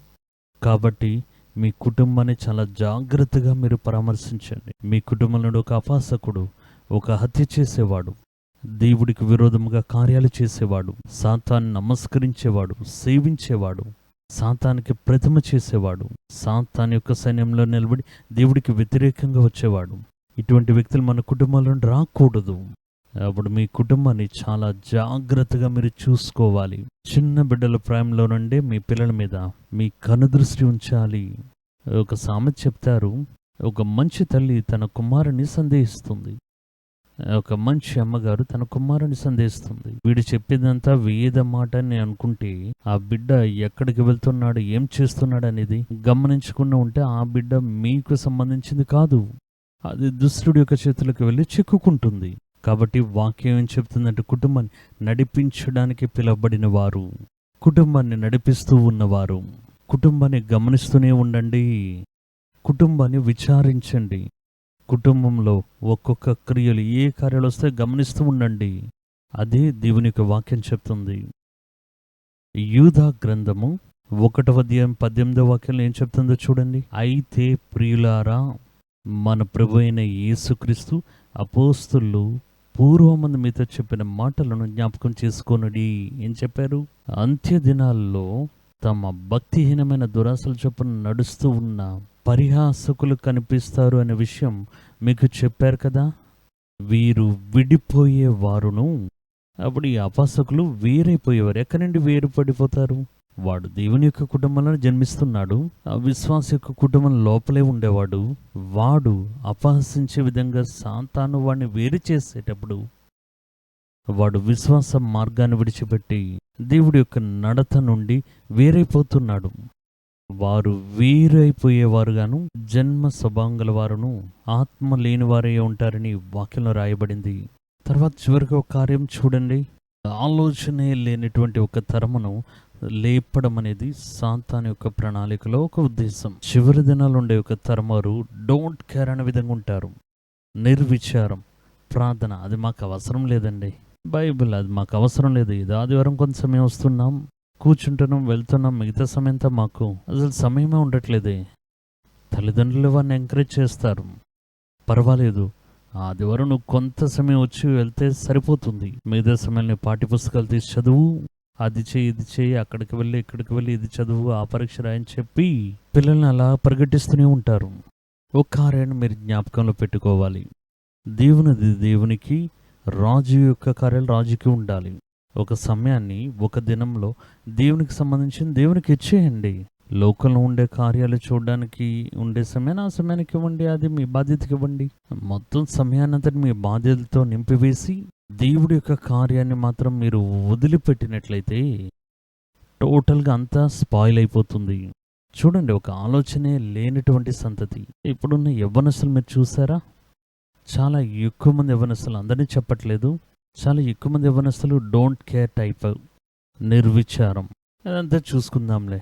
మన మీదనే చెప్తే ఏదో పాదినాలు ఉండే మనుషులు మన మీద పురాతన కాలంలో నుండి అక్కడి నుండి తవ్వి వచ్చిన మనుషుల్లో మనల్ని చూస్తారు. ఒక సర్కాస్టిక్గా చిన్న చిరునవ్వుతారా, సరే సరే అంటారు. ఇవన్నీ మీరు నమ్ముతున్నారా అనే విధంగా ఉంటుంది. నిర్విచారం. వాక్యం ఏం చెప్తుంది? మత్తయి సువార్త 24వ అధ్యాయం 37వ వాక్యం. నోవహు దినములు ఎలాగుండెనో మనుష్య కుమారుని రాకడయును అలాగే ఉండును ఇప్పుడు ఈ అంత్య దినాల్లో. నోవహు యొక్క కాలంలో అలా ఏం జరిగిందండి? ఎలాగూ అంటే జల ప్రళయమునకు ముందటి దినముల్లో నోవహు ఓడలోనికి వెళ్ళిన దినము వరకు వారు తినుచు త్రాగుచు పెండ్లి చేసుకొనుచు పెండ్లికిచ్చుచు నుండి జల ప్రళయం వచ్చి అందరినీ కొట్టుకొని పో వరకు ఎరుగకపోయిరి. ఆ ఎరగకుండా ఉంటున్నారు కదా, అదే నిర్విచారం. ఇంత పెద్ద హాని కలగబోతుందనేది ప్రకటించబడి, బోధించబడి, చెప్పబడి, విశ్వసించబడుతూ రావడం అనేది అది గ్రహించలేకపోతున్నారు. వాడి సమయం అంతా వాడుకున్న పని ఏంటంటే ఎప్పుడు చూసినా గేమ్సే, ఆటలు, అమ్మడం, కొనడం, వివాహం చేసుకోవడం, ఇవ్వడం, ఇదే బిజీగా ఉంటారు. అమ్మాలి, కొనాలి, చీర్చుకోవాలి, కట్టాలి, నాటాలి. ఇటువైపు చూస్తే పాపం, తాగాలి, వ్యభిచరించాలి, పబ్లిక్ డాన్స్ చేయాలి, సమయమే లేదు. వాక్యం చెబుతుంది వారు జల ప్రళయం వచ్చి అందరినీ కొట్టుకుని పో వరకు. దాని కారణం నిర్విచారం. అది ఎరగక ఉన్నారు. ఎరగకుండా ఉండడానికి పేరే నిర్విచారం.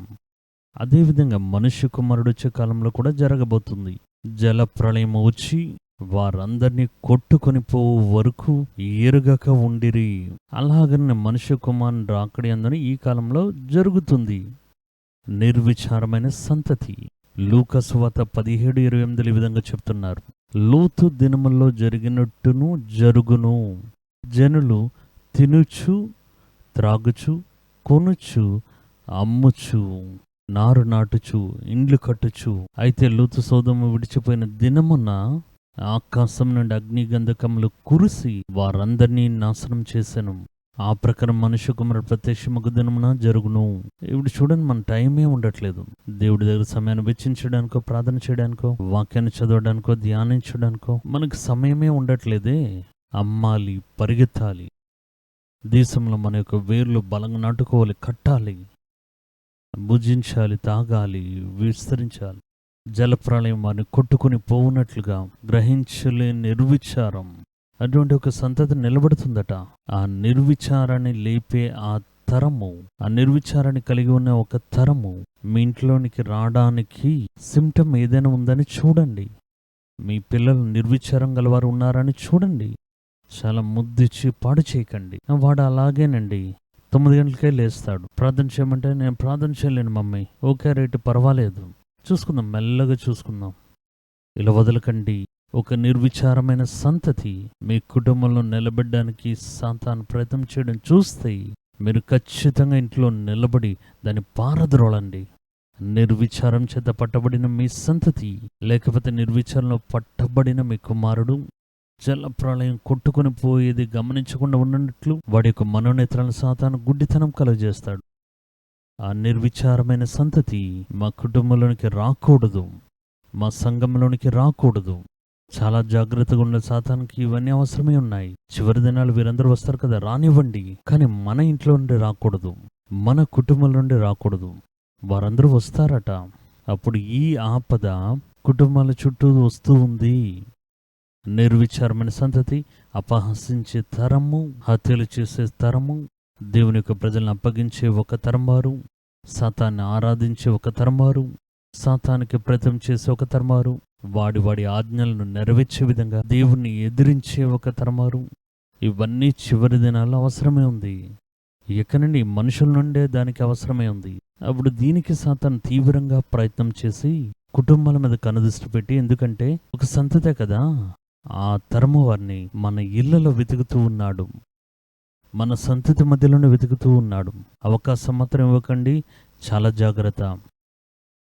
వాక్యం అలానే చెందిన సాతాను కుటుంబాల్లో ప్రవేశించి వాటిని పాడు చేయడం మూలంగా వారి యొక్క సంతతి మీద గురి పెట్టి మలినపరిచి వారిని తనకి ఆదాయపరుచుకుని దేవునికి విరోధంగా నిలబెట్టడానికి వాడికి ఒక కుటుంబం అవసరమై ఉంది.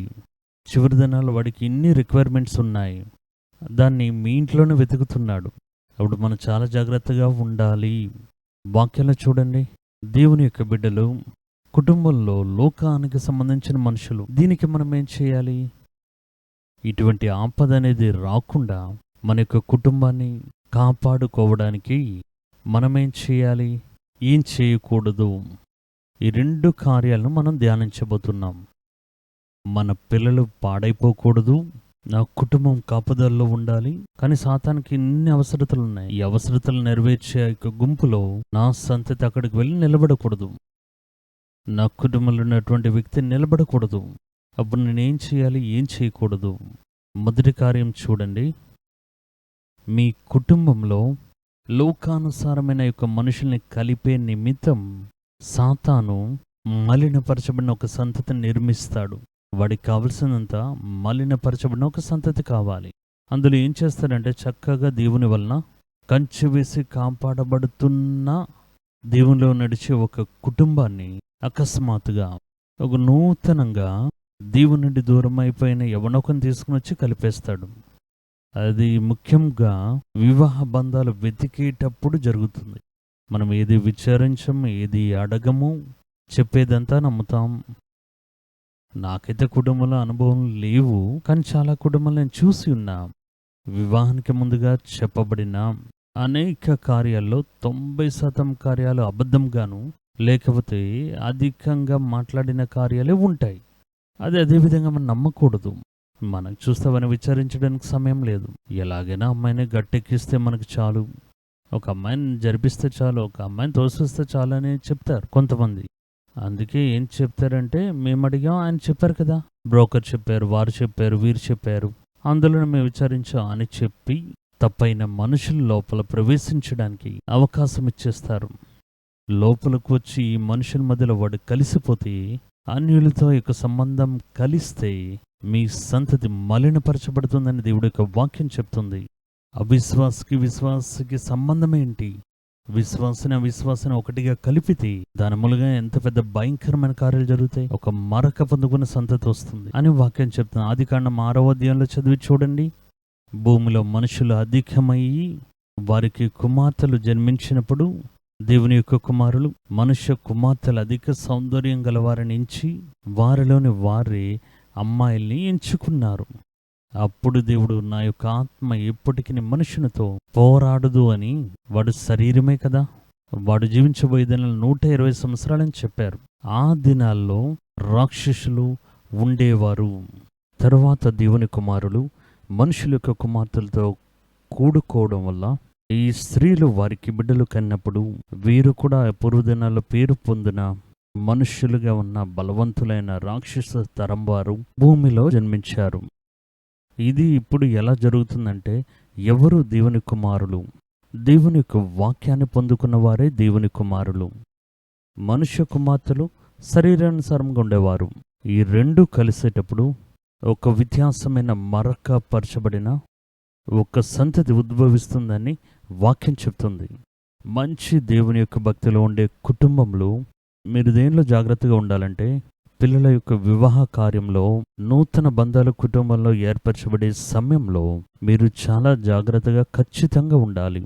దీని మూలంగానే మీ కుటుంబంలో దేవుడు చేస్తున్న క్రియలు, దేవుడు చేసిన నిబంధన, దేవునికి మీరిచ్చిన ఫలములు, వీటన్నిటినీ గురిపెట్టి అటాక్ చేయడానికి సాతాను తీసుకునే పెద్ద ఆయుధం ఇదే. ఇలాగ తప్పైన మనుషుడు లోపలికి, ఈ తప్పైన కలయిక లేకపోతే తప్పైన బంధం లోపలికి వస్తే టోటల్ కుటుంబం యొక్క విశ్వాసము, సమాధానము గలిబిలికి లోనవుతుంది. ప్రార్థన చేయలేరు, బైబిల్ చదవలేరు, ఇంట్లో ఎప్పుడు చూసినా సమస్యలే. కాబట్టి ఈ విషయంలో చాలా జాగ్రత్తగా ఉండాలి. వాక్యం చెప్తుంది 2 కొరింథీయులకు రాసిన పత్రిక 6వ అధ్యాయం 14-15 వాక్యములు. మీరు అవిశ్వాసులతో జోడుగా ఉండకుడి. నీతికి దుర్నీతితో ఏమి సాంగత్యం, వెలుగునకు చీకటితో ఏమి సొత్తు, క్రీస్తునకు బెలియాలుతో ఏమి సంబంధం, అవిశ్వాసితో విశ్వాసికి పాలెక్కడిది. అటువంటి కలయికలు, నూతనమైన బంధాలు కుటుంబాల్లో చేర్చబడే సమయం వచ్చేటప్పుడు మీరు ప్రత్యేకమైన కేర్ తీసుకుని 10 సార్లు తిరిగి చూసి అది సరిగ్గా ఉందో లేదో చూడాలి. ఎందుకంటే దేవుడు మిమ్మల్ని నడిపించే విధానములు, దేవుడు మీకు ఇచ్చే కార్యములు, ఇవన్నీ ఎంతగానో మిమ్మల్ని నడిపిస్తూ వచ్చేటప్పుడు సాతాను చాలా తంత్రముగా లోపల ప్రవేశించి కుటుంబం యొక్క సమాధానం తీసివేయడానికి ప్రయత్నం చేస్తాడు. ఇలా చేస్తాడు. కాబట్టి ఇటువంటి విషయాల్లో జాగ్రత్తగా మీరు నడుచుకోవాలి. రెండవ కార్యం చూడండి, కుటుంబంలో చాలా విధాలైన వ్యత్యాసాలు తీసుకుని రావడం సాతాను యొక్క తంత్రం. కుటుంబాన్ని ఒక్కొక్కటిగా వేరు చేయాలి. అలా వేరు చేస్తే ఒక్కొక్కరిని వ్యత్యాసంగా నడిపించి దేవుని నుండి వారిని దూరపరచాలి. మొదట వాడు చేసిన కార్యమే వేరు చేయడమే. సాతాను దేవునికి మనుషునికి మధ్యలోని యొక్క బంధాన్ని వేరు చేశాడు. పాపాన్ని చేయించి ఆదాము హవ్వను దేవుడి దగ్గర నుండి వేరు చేశాడు. వారు ఏదైనా నుండి వేరు చేయబడ్డారు. రెండవది చూడండి, వారికి బిడ్డ పుట్టేటప్పుడు ఇరువురు బిడ్డల్లో ఒకదాన్నొకటి విరోధించే విధంగా వేరు చేశాడు. అలా వేరు చేసి ఒకరిని హత్య చేశాడు, ఇంకొకరిని కుటుంబాన్ని నుండే పారద్రోలాడు. చూడండి, ఇద్దరు బిడ్డల్లో ఒక బిడ్డ చనిపోయాడు, ఇంకొక బిడ్డ దేశదిమ్మరి వల్ల కుటుంబాన్ని విడిచిపెట్టి వెళ్ళిపోయాడు. ఈ వేరు చేసే శక్తి, వేరు చేసే ఆత్మ లోపలికి ప్రవేశించకుండానట్లు మీరు చాలా జాగ్రత్తగా ఉండాలి. దేవుని యొక్క బిడ్డల దగ్గర నుండి మనల్ని వేరు చేయడానికి సాతాను ప్రయత్నం చేసేటప్పుడు జాగ్రత్తగా ఉండాలి. లోతు యొక్క కుటుంబాన్ని, లోతు అబ్రహాము ఒకే కుటుంబానికి చెందినవారు. లోతు యొక్క తండ్రి అబ్రహామును, వారు తోబుట్టువులు. ఈ ఇరువురు కుటుంబంగా వారు బయలుదేరి వెళ్తున్నారు వాగ్దానాన్ని పొందుకోవడానికి. అబ్రహాముతో కలిసి వెళ్తున్నాడు. అలా వెళ్ళేటప్పుడు చూడండి, వేరుపరిచే ఒక ఆత్మ లోపలికి వస్తుంది. ఇరువురికి మంచి ఆస్తులు సమకూర్చబడ్డాయి, సంతోషమే కదా. కానీ వారితో పాటు ఉన్న ఆ యొక్క మందను మేపే వారి మధ్య, ఆ పశు సంపదను మేపే ఆ స్థలం సంబంధమై అనేక సమస్యలు వస్తున్నాయి. వారు గొడవలాడుకుంటున్నారు. వెంటనే ఇరువురు కలుసుకుని, మనం ఇక మీదట కలిసి ఉండలేము, నువ్వు కుడివైపుకి వెళ్ళు, నేను ఎడమవైపుకి వెళ్తాను, నువ్వు తూర్పు వెళ్తే నేను పడమర వెళ్తాను అంటున్నాడు. వారిరువురు విడిపోయారు. విడిపోయేటప్పుడు లోతు మంచి ఆశీర్వాదకరమైన దేశం మీద గురిపెట్టి వాడు అక్కడికి వెళ్ళాడు. లోతు యొక్క కుటుంబం అలసట చెంది అవమానపడి పొందుకున్నదంతా కోల్పోయి వారు కట్టుబట్టలతో వారు దేశం నుండి పారద్రోలబడ్డం మనం చూస్తూ ఉన్నాం. వేరుపరచబడిన దుష్టునిది కుటుంబాల మధ్యలో వేరు చేయబడ్డం. అది దేని మూలంగానే రావచ్చు, ఇక్కడ సొత్తు నిమిత్తం వచ్చింది.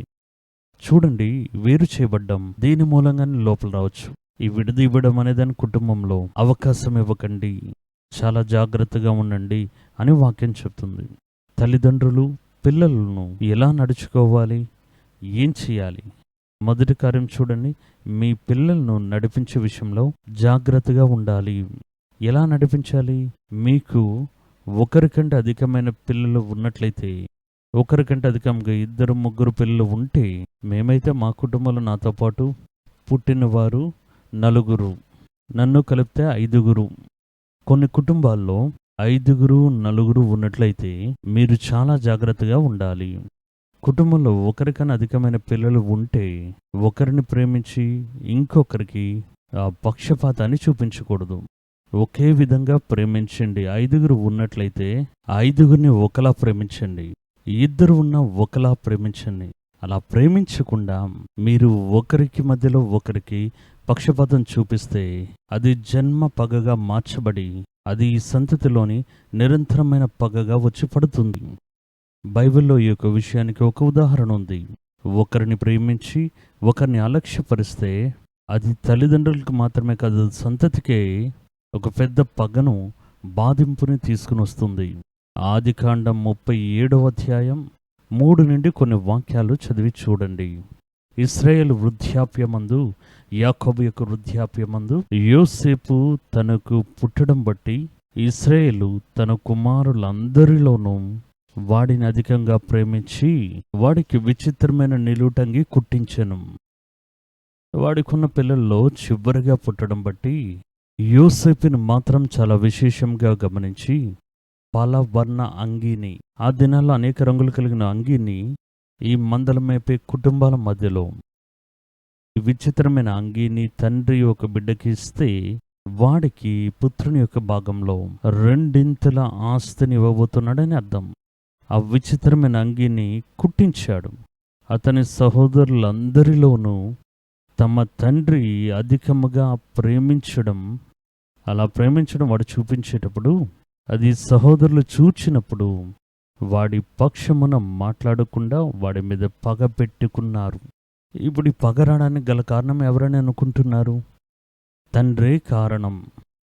ఆ ఒక్క కుమారుని మాత్రం ముద్దుగా చూస్తూ మిగతా వారికి చేయకుండా వాడిని మాత్రం బాగా చూస్తూ ఈ పక్షపాతాన్ని చూపించినప్పుడు ఇతరుల యొక్క మనసుల్లో అసూయ, పగ వస్తుంది. ఈ పగ ఎన్ని దినాలు ఉందో చూడండి. తర్వాత పిల్లలు చిన్న చిన్న తప్పులు చేసేటప్పుడు ఆ తప్పులకు సహకరించకండి, దాన్ని మీరు అలక్ష్యం చేయకండి. మీరు చాలా జాగ్రత్తగా ఉండి ఆరంభంలో వచ్చేటప్పుడే దాన్ని అడ్డగించాలి. పిల్లల యొక్క మనసులో ఆ కార్యాలు అంటుకుని ఉంటాయి, దాన్ని అడ్డగించాలి. యాకోబు ఏం చేశాడో తెలుసా? యోసేపు ఏం చేస్తాడంటే తన సహోదరుల గురించి తన తండ్రి దగ్గర లేనిపోని చెప్తూనే ఉంటారు. ఈ విధంగా చెప్తూనే ఉంటాడు. నేను వాడు ఏం చేశాడంటే, రూబెన్ నిన్న ఏ అన్న ఏం చేశాడో తెలుసా? అలా ప్రతి విషయాన్ని తీసుకుని వచ్చి తండ్రి దగ్గర చెప్తుంటాడు. తండ్రి ఏం చేసి ఉండాలి? ఈ గుణాన్ని ఎదగనివ్వకూడదు. నేను చెప్పాలి, సోదరులే కదా, నేను చూసుకుంటాను, నువ్వు నీ పనిని చూడని చెప్పాలి. ఈ మనిషి చెప్పగానే దానికి తండ్రి అలానే రియాక్ట్ అవ్వడం మొదలు పెడతారు. ఇవన్నీ చూసినప్పుడే వాడు చేసిన ఒక చిన్న తప్పు, తన యొక్క సొంత సోదరుల గురించి లేనిపోయిన విషయాలు తండ్రి దగ్గర చెప్పే ఆ చాడీలు చెప్పే విషయం ఆయన ఎంకరేజ్ చేయడం బట్టే సహోదరుల మధ్యలో మిగతా వారందరూ చూడండి ఒకటే ఉన్నారు. యోసేపు మీద వారు పగ పెట్టుకుని ఉన్నారు. ఆదికాండం 37వ అధ్యాయం 2వ వాక్యం ఈ విధంగా చెప్పబడుతుంది. యాకోబు వంశావళి ఇది. యోసేపు 17 ఏండ్ల వాడై తన సహోదరులతో కూడా మందను మేపుచుండెను. అతడు చిన్నవాడై తన తండ్రి భార్యలను బిల్హా కుమారుల యొద్దను జిల్ఫా కుమారుల యొద్దను ఉండెను. అప్పుడు యోసేపు వారి చెడుదనం గూర్చిన సమాచారం వారి తండ్రి ఎదుగు తెచ్చుచుండేవాడు. వీరే దాన్ని ఎదిగే విధంగా చేశారు. దాని నిమిత్తం సహోదరులు వీడి మీద పగ పెట్టి ఎప్పుడు వాడిని చంపుదామనే విధంగా చూడడం మొదలుపెట్టారు. అప్పుడు చూడండి, వారి తండ్రి మీద కోపం రాకుండా ఈ చాడీలు చెప్పినా లేకపోతే వారి గురించి తండ్రి దగ్గర చెప్పిన యోసేపు మీదకి ఆ పగ వస్తూ ఉంది. అప్పుడు ఈ విషయంలో మనం చాలా జాగ్రత్తగా పిల్లల్ని పెంచాలి. తర్వాత 2వ కార్యం, పిల్లలను పెద్దలు వారిని వేరువేరుగా చూడకండి. కొంతమంది మనుషులు మనం ఒట్టిదో ఉన్న ఈ కార్యం చేయడానికి వస్తుంటారు. ఒక బిడ్డ అప్పుడే పుట్టుంటుంది, ఆ యొక్క బిడ్డను ముద్దాడడానికి ఎవరో ఒకడు వస్తారు. నీకు అమ్మ నచ్చుతుందా, నాన్న నచ్చుతారా? అమ్మకి ముద్ద లేకపోతే నాన్నకి ముద్ద అని అడుగుతారు. వెంటనే అబ్బాయి చెప్తే నాకు నాన్నే నచ్చుతాడు, నాకు అమ్మే నచ్చుతుంది. లేదు లేదు, వారి ఇరువురిని ప్రేమించాలి. కొన్ని కుటుంబాలు ఏం చేస్తారంటే తండ్రికి ఒక బిడ్డ నచ్చుతుంది, తల్లికి ఒక బిడ్డ నచ్చుతుంది, పిల్లల్ని పంచుకుంటారు. మీరు అలా పంచుకోవడం అనే విషయం పిల్లల మనసులోకి తెలిస్తే అది చాలా పెద్ద అనవసరమైన కార్యాలను చేస్తుందనేది జ్ఞాపకంలో పెట్టుకోండి. అది పిల్లల దగ్గర నిరంతరమైన పగను కలుగజేస్తుంది. యాకోబుకి ఏసావుకి మధ్యలో పగ రావడానికి గల కారణం ఇదేనండి. తల్లిదండ్రులు పిల్లల్ని పంచుకున్నారు. యాకోబు తన యొక్క అమ్మ ఉన్నారు కదా, రెబెకా, ఆమెకి ముద్దు బిడ్డ, వాడు గుణశాలి, అలాగే గుడార నివాసం ఉండేవాడు. ఏసావు ఈసాకి ముద్దు బిడ్డ, ఇద్దరు పనిచేసుకున్నారు. చూడండి వాక్యం ఏం చెప్తుంది. ఆదికాండం 25వ అధ్యాయం 27, 28 వాక్యములు. ఆ చిన్నవారు ఎదిగినప్పుడు ఏసావు వేటాడియందు నేర్పరిగై అరణ్యవాసిగా నుండెను. యాకోబు సాధువై గుడారంలో నివాసించుండెను. ఏసావు వేటాడి తెచ్చినది ఈసాకు యొక్క నోటికి రుచిగా ఉండడం బట్టి ఏసావును ఆయన ప్రేమించెను. రిబ్కా యాకోబును ప్రేమించెను. ఎక్కడ తప్పు జరుగుతుంది చూసారా? ఒకడు తండ్రికి ప్రియమైన వాడు, ఇంకొకడు తన తల్లికి ప్రియమైన వాడు. ఇద్దరు పంచుకున్నారు. ఇద్దరును ఈక్వల్గా ఇద్దరిని ప్రేమించి ఉన్నట్లయితే వారి ఇరువురు 2 సంతతుల మధ్యలో ఇప్పటి వరకు వస్తూ ఉన్న పగ అది ఉండడానికి అవకాశమే లేకుండా ఉండేది. ఏసావుని ఈసాకు అధికంగా ప్రేమించను. రిబ్కా యాకోబును ప్రేమించను. వాక్యంలో రాయబడింది. ఆదికాండం 25వ అధ్యాయం 27, 28 వాక్యాలు. ఏసావు వేటాడి తెచ్చేది ఈసాకు యొక్క నోటికి రుచిగా ఉండడం బట్టి ఏసావును అతను ప్రేమించను. కానీ రిబ్కా యాకోబును ప్రేమించను. యాకోబును మాత్రం ఆశీర్వదించాలి. ఇదేదో ఉట్టిదే ఒక ఆటలాడితనంగా వచ్చేది కాదు. వీరు నిజంగా చాలా సీరియస్గా ఉండేవారు. రిబ్కా తన మనసులో తను ప్రేమించే యాకోబునకే తన తండ్రి యొక్క మొత్తం ఆస్తి రావాలి అని చాలా తీవ్రంగా ప్రయత్నం చేసింది. అది ఏసావుకు వెళ్ళిపోకూడదు. ఎందుకంటే ఏసావు వెళ్ళి ఆయన వివాహం చేసుకుని వచ్చిన ఆ యొక్క కోడళ్ళు రిబ్కా యొక్క మనస్సును వేదన పరిచారు. అందుకే మన యొక్క ఆస్తులు 1 పైసా కూడా ఏసావుకు వెళ్ళకూడదని చెప్పి తంత్రంగా యాకోబు కార్యాలు చెప్పి తన తండ్రి ఇష్టపడే రీతిలో తన మందలో ఉన్న గొర్రెపిల్ల యొక్క మాంసాన్ని వండి దాన్నిచ్చి మొత్తం ఆశీర్వాదం తన కుమారునికి రావాలి అనే విధంగా ఒక తంత్రం చేశారు. దానివల్ల చూడండి, ఏసావుకు యాకోబుకు జన్మ పగ ఏర్పడుతుంది. ఏసావు వచ్చి అడుగుతున్నాడు. ఏసావు వచ్చి, తండ్రి, 1 ఆశీర్వాదాన్ని కూడా నువ్వు నాకు మిగులుగా పెట్టలేదా? నా దగ్గర ఉన్నవన్నీ నేను యాకోబుకి ఇచ్చి వేశానే. చూడండి ఆదికాండం 27వ అధ్యాయం 35, 37. అందుకు అతడు, నీ సహోదరుడు కపటోపాయంతో వచ్చి నీకు రావాల్సిన దీవెన తీసుకొని పోయాను అనెను. ఎవరు? ఈసాకు. అప్పుడు ఏసావు, యాకోబు అని పేరు అతనికి సరిగానే చెల్లినది, అతను నన్ను 2 మారులు మోసపుచ్చెను, నా జ్యేష్ఠత్వమును తీసుకొనను, ఇదిగో ఇప్పుడు వచ్చి నాకు రావాల్సిన దీవెన తీసుకునని చెప్పి నా కొరకు మరి ఏ దీవెని మిగిల్చి ఉంచలేదా అని అడిగాను. అందుకు ఈసాకు ఏసావుకు జవాబుగా, ఇదిగో అతన్ని నీకు ఏలికనుగా నియమించి అతని బంధుజనులందరినీ అతనికి దాసులుగా ఇచ్చి తిని ధాన్యమును ద్రాక్షరసమును ఇచ్చి అతన్ని పోషించి తిని అన్నీ రాసిపెట్టాడు. ఇప్పుడు నా కుమారుడా, నేను నీకేమి చేయగలను అంటున్నాడు. అప్పుడు కోపం వస్తుందా రాదండి ఏసావుకి? అన్నిటినీ ఇచ్చిన తర్వాత వీళ్ళు అడుగుతున్నాడు, మీ చేతిలో 1 కూడా లేదని అడుగుతున్నాడు. అన్నిటినీ వాడి చేతికి ఇచ్చేసానే, పనివారు అందరినీ ఇచ్చేసానే, నీకు నేనేం చేయగలను? అప్పుడు ఏసావు కోపడింది న్యాయమే కదా. ఇది ఎవరి తప్పని మీరు అనుకుంటున్నారు? పిల్లల్ని పంచుకుంటున్నారు. పిల్లల్ని, నేను ప్రేమించే పిల్లల్ని అందులో ఒక విన్నర్గా రావాలి, జయించాలి, అన్నిటినీ పొందుకోవాలని ఒక తల్లి అనుకుంటుంది. ఆ పగ ఇప్పటి వరకు ఇద్దరి మధ్యలో గొడవలు అవ్వడం మనం చూస్తూ ఉన్నాం. దానికి మనం వేరే కారణాలు చెప్పవచ్చు. గర్భంలో ఉండేటప్పుడే వచ్చేసింది, అన్నీ రైటే. కానీ నేచురల్గా జరిగిన కార్యం ఏంటో చూడండి. ఇది ఒక పెద్ద తప్పిదం. పిల్లలకి అదేవిధంగా మంచి కార్యాలు చెప్పండి. పిల్లల్ని పంచుకోకండి. పిల్లలకి మంచి కార్యాలు చెప్పి నేర్పించండి. పిల్లల్ని మీరు అదే విధంగా ఈ లోకం యొక్క ఆశల్లో, ఈ లోకం యొక్క ఆశీర్వాదాల్లో దాని మీద దృష్టి పెట్టే విధంగా పెంచారంటే అంతే, మీ యొక్క పిల్లలు మీకు సొంతం కాదు. లోతు యొక్క కుటుంబంలోనూ ఆ విధంగానే జరిగింది. లోతుకి జరిగింది మీకు తెలుసు. లోతు అబ్రహాము నుండి వేరైపోయి సొదొమ గొమొర్రా పట్టణాల్లో నివాసం ఉంటున్నాడు. అక్కడ చూడండి, ఆయన యొక్క మనస్సు పూర్తిగా వస్తువుల మీద ఆశ ఆయనకి. ఆయన తన కన్నులెత్తి చూసి సొదొమ గొమొర్రా అనే పట్టణం ఆశీర్వాదకరంగా ఉందని అక్కడికి వెళ్ళి నివాసం ఉన్నవాడు. ఆయనకి ఆశీర్వాదం మీద ఆశ. అందుకే అబ్రహాం నుండి విడిపోయాడు. ఆయన అనుకున్నాడు దేవుడు కూడా నన్నే ఆశీర్వదిస్తున్నారని. కానీ నిజమేంటో తెలుసా? ఆశీర్వదించబడిన వాడితో ఉండడం బట్టే దేవుడు లోతుని ఆశీర్వదించారు. అబ్రహాం యొక్క ఆశీర్వాదం ఆయనతో పాటు లోతు ఉండడం బట్టే లోతుని దేవుడు ఆశీర్వదించారు. ఈయన అనుకున్నాడు అబ్రహాం లాగే దేవుడు నన్ను కూడా ఆశీర్వదిస్తున్నారు అని. కాబట్టి వేరైపోయి నివాసం ఉంటున్నారు. ఆయనకి ఆలోచన అంతా ఈ ఆశీర్వాదం మీదనే. ఇక్కడ ఈ విధంగానే, ఎందుకంటే నా చుట్టూ ఉండే ప్రజలు ఎంత కఠినమైన వారని ఈరోజు నిన్న కాదు, ఆయన వెళ్ళి నివాసం ఉండేటప్పుడు ఆయనకు అర్థమై ఉంటుంది. హత్య, దొంగతనం, వ్యభిచారం, పాపం. కానీ అక్కడే నివాసం ఉన్నాడు, అక్కడ ఉండిపోయాడు ఆ వ్యక్తి. ఇది మొదటి తేలిగానే ఇంత ఆశీర్వాదకరంగా ఉందే, ఈ ఊర్లో ఇంత ఆపద ఉందనగానే ఆ ఊరు విడిచిపెట్టి రావాలి కదా. ఆయన రాలేదు. ఆయనకు తెలియకుండా ఉంటుందా? చుట్టూ జరుగుతున్న కార్యాలు, వారి చుట్టూ దుష్టులతో నింపబడి ఉంది. బయట చూస్తే ఆశీర్వాదం ఉంది, లోపల చూస్తే సర్పం ఉంది. వారు ఒక పద్ధతి లేని జీవితాన్ని జీవిస్తూ ఉన్నారు. దుష్టుల వలె ఉన్నారు వారు. రాత్రులంతా తిరుగుతూనే ఉంటారు, తాగడం, తిరగడం, పాపం చేయడం, అన్ని పాపాల్లో వారు ఉంటారు. ఈ లోతుగా సంఘటన జరిగేటప్పుడు మాత్రం తెలుసా? అంతకుముందు తెలియదా? తెలుసు. కానీ ఆయనకి అక్కడే లాభం దొరుకుతుంది.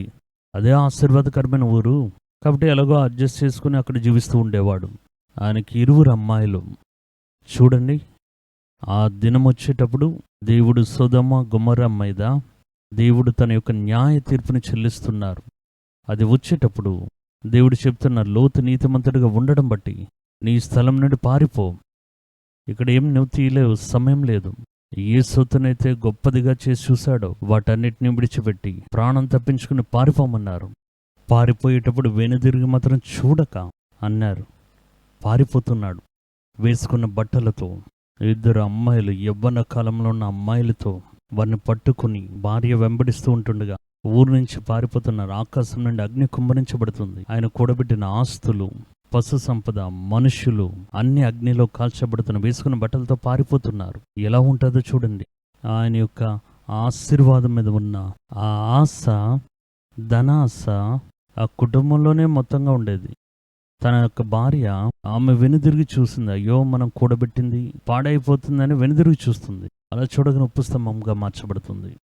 పిల్లల్ని వెనుతిరిగి చూడనివ్వకుండా వారిని పట్టుకుని అక్కడి నుండి పారిపోవడం మనం చూస్తూ ఉన్నాం. ఇలా పారిపోయి వచ్చి వారు వెళ్ళి ఒక కొండ గుహలో అక్కడ దాక్కుంటూ ఉన్నారు. ఈ అమ్మాయిని చూడండి, వారును ఈ లోకానుసారమైన కార్యం మీదే వారికి దృష్టి అంతా. లోకానుసారమైన కార్యం లేదే, తన తండ్రి వలె, వారి తల్లి వలె వారిరువురు చూశారు. ఇప్పుడు మనమంతా ఒక అనాథగా వచ్చి నిలబడుతున్నాం. మనకు సంతతి లేదే, ఈ భూమిని పరిపాలించడానికి మనకి ఒక సంతతి కావాలి కదా, అది ఉంటేనే మనం ఆశీర్వదించబడతాం అని అనుకుని వారు ఆ మద్యపానాన్ని ఇచ్చి తమ యొక్క తండ్రితో వారు సైనించారు. దాని ద్వారా పిల్లలు కన్నారు. ఇది ఎంత పెద్ద పాపమో చూడండి. అది వారికి పాపమనే తెలియలేదు. సంతతి కావాలని కోరుకున్నారు. అది నీతిగల సంతతిగా ఉండాలనేది అనుకోలేదు. పిల్లలు పుట్టాలి, సంతతి రావాలి, అంతే. అది దేవునికి విరోధమై దూరమై శపించబడిందిగా మరక పొందుకున్న దాని గురించి కలతే లేదు. ఈ ఆశీర్వాదాన్ని వెతికే వారందరూ అలానే ఉంటారు. అందులో ఎంత శాపముంది, ఎంత పాపముందని ఆలోచించరు. వారు ఆ పాపాన్ని చేశారు. దాని నిమిత్తం వారికి సంతతిగా వారికి పిల్లలు పుడుతూ ఉన్నారు. దేవుని యొక్క శాపం వారి మీద ఉంది. ఒక సంతతికి పేరు మోయాబీయులని పేరు, ఇంకొక సంతతికి పేరు అమ్మోనీయులని పేరు.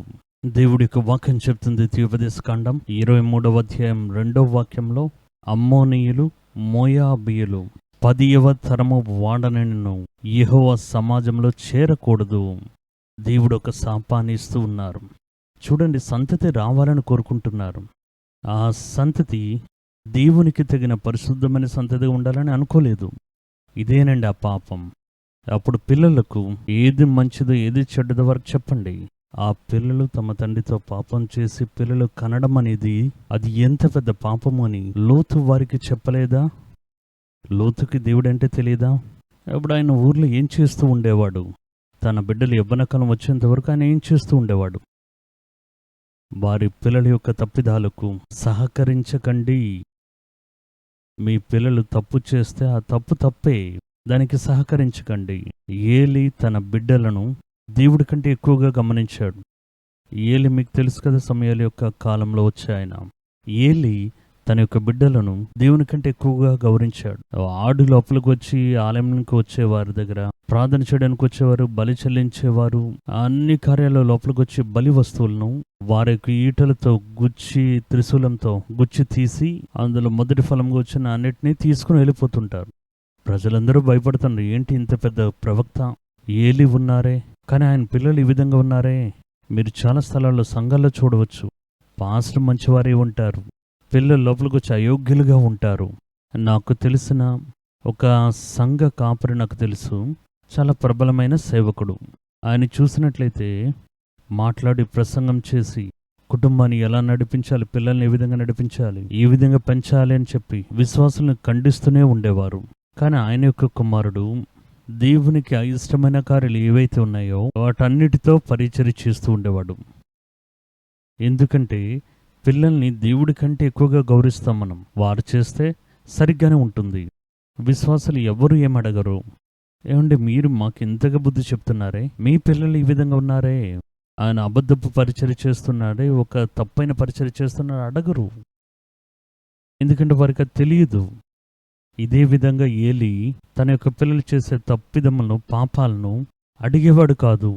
అందరూ కంప్లైంట్ చేస్తున్నారు, ఏంటి మేము దేవుడికి బలి చెల్లించలేకపోతే ఉన్నవన్నీ తీసుకుని వెళ్ళిపోతున్నారు.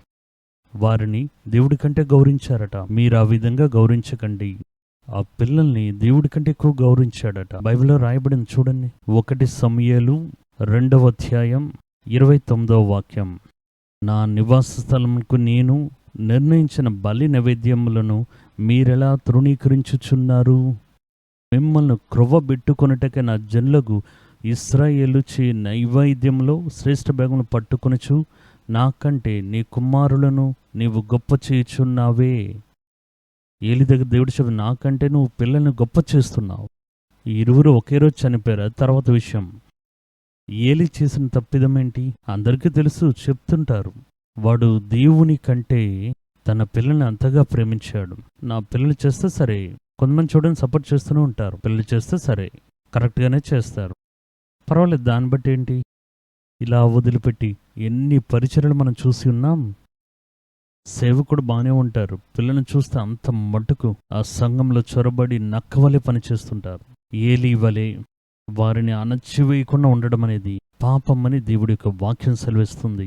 1 సమూయేలు 3వ అధ్యాయం 13వ వాక్యంలో చెప్పబడుతుంది, తన కుమారులు తమను తాము శాపగ్రస్తులుగా చేసుకొనుచున్నారని తానెరిగి వారిని అడ్డగించలేదు గనుక. చూసారా, అడ్డగించకపోవడం పాపం. అతని ఇంటికి నిత్యమైన శిక్ష విధింతునని వాడికి నేను తెలియజేయుచున్నాను. నీ పిల్లల్ని నువ్వు అడ్డగించలేదు కదా, నీ కుటుంబంలో సంతతులుగా నా న్యాయ తీర్పు వెంబడిస్తుందని చెప్తూ ఉన్నారు. చూసారా, అప్పుడు కూడా ఈ ఏలి దేవుని యొక్క హెచ్చరికను అలక్ష్యం చేశారని వాక్యం చెప్తుంది. 1 సమూయేలు 3వ అధ్యాయం 18వ వాక్యంలో, అప్పుడు సమూయేలు దేనిని మరుగు చేయక సంగతి అంతయు అతనికి తెలియజెప్పెను. అందుకేలి విని సెలవిచ్చిన వాడు, యెహోవా తన దృష్టికి అనుకూలమైన దాన్ని ఆయన చేయను, నీ సంతతి నాశనం చేస్తున్న ఈ న్యాయ తీర్పు తొలగిపోదు అంటున్నారు. ఈ శాపాన్ని ప్రకటిస్తున్న సమయాలు చెప్పేటప్పుడు ఆయన దేవుడు ఆయన దృష్టికి అనుకూలమైన దాన్ని చేయనుగా కానీ నిశ్శబ్దంగా ఉండిపోయాడు.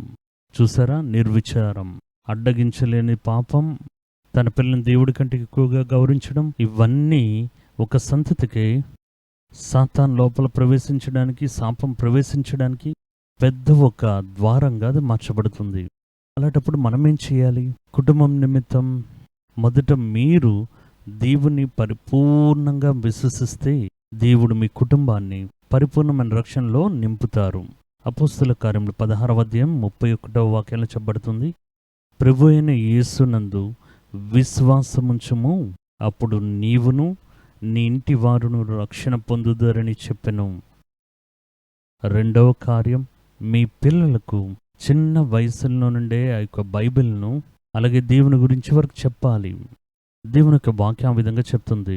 ద్వితీయోపదేశకాండం 6:7 వాక్యంలో చదువుతున్నాం, నీవు వాటిని, దేవుని యొక్క వాక్యాన్ని నీ కుమారులకు వాటిని అభ్యసింపజేసి, నీవు నీ ఇంట కూర్చుండనప్పుడును, త్రోవ నడుచునప్పుడును, పండుకున్నప్పుడును, లేచినప్పుడును వాటిని గూర్చి మాట్లాడవలను. పిల్లలతో మాట్లాడండి.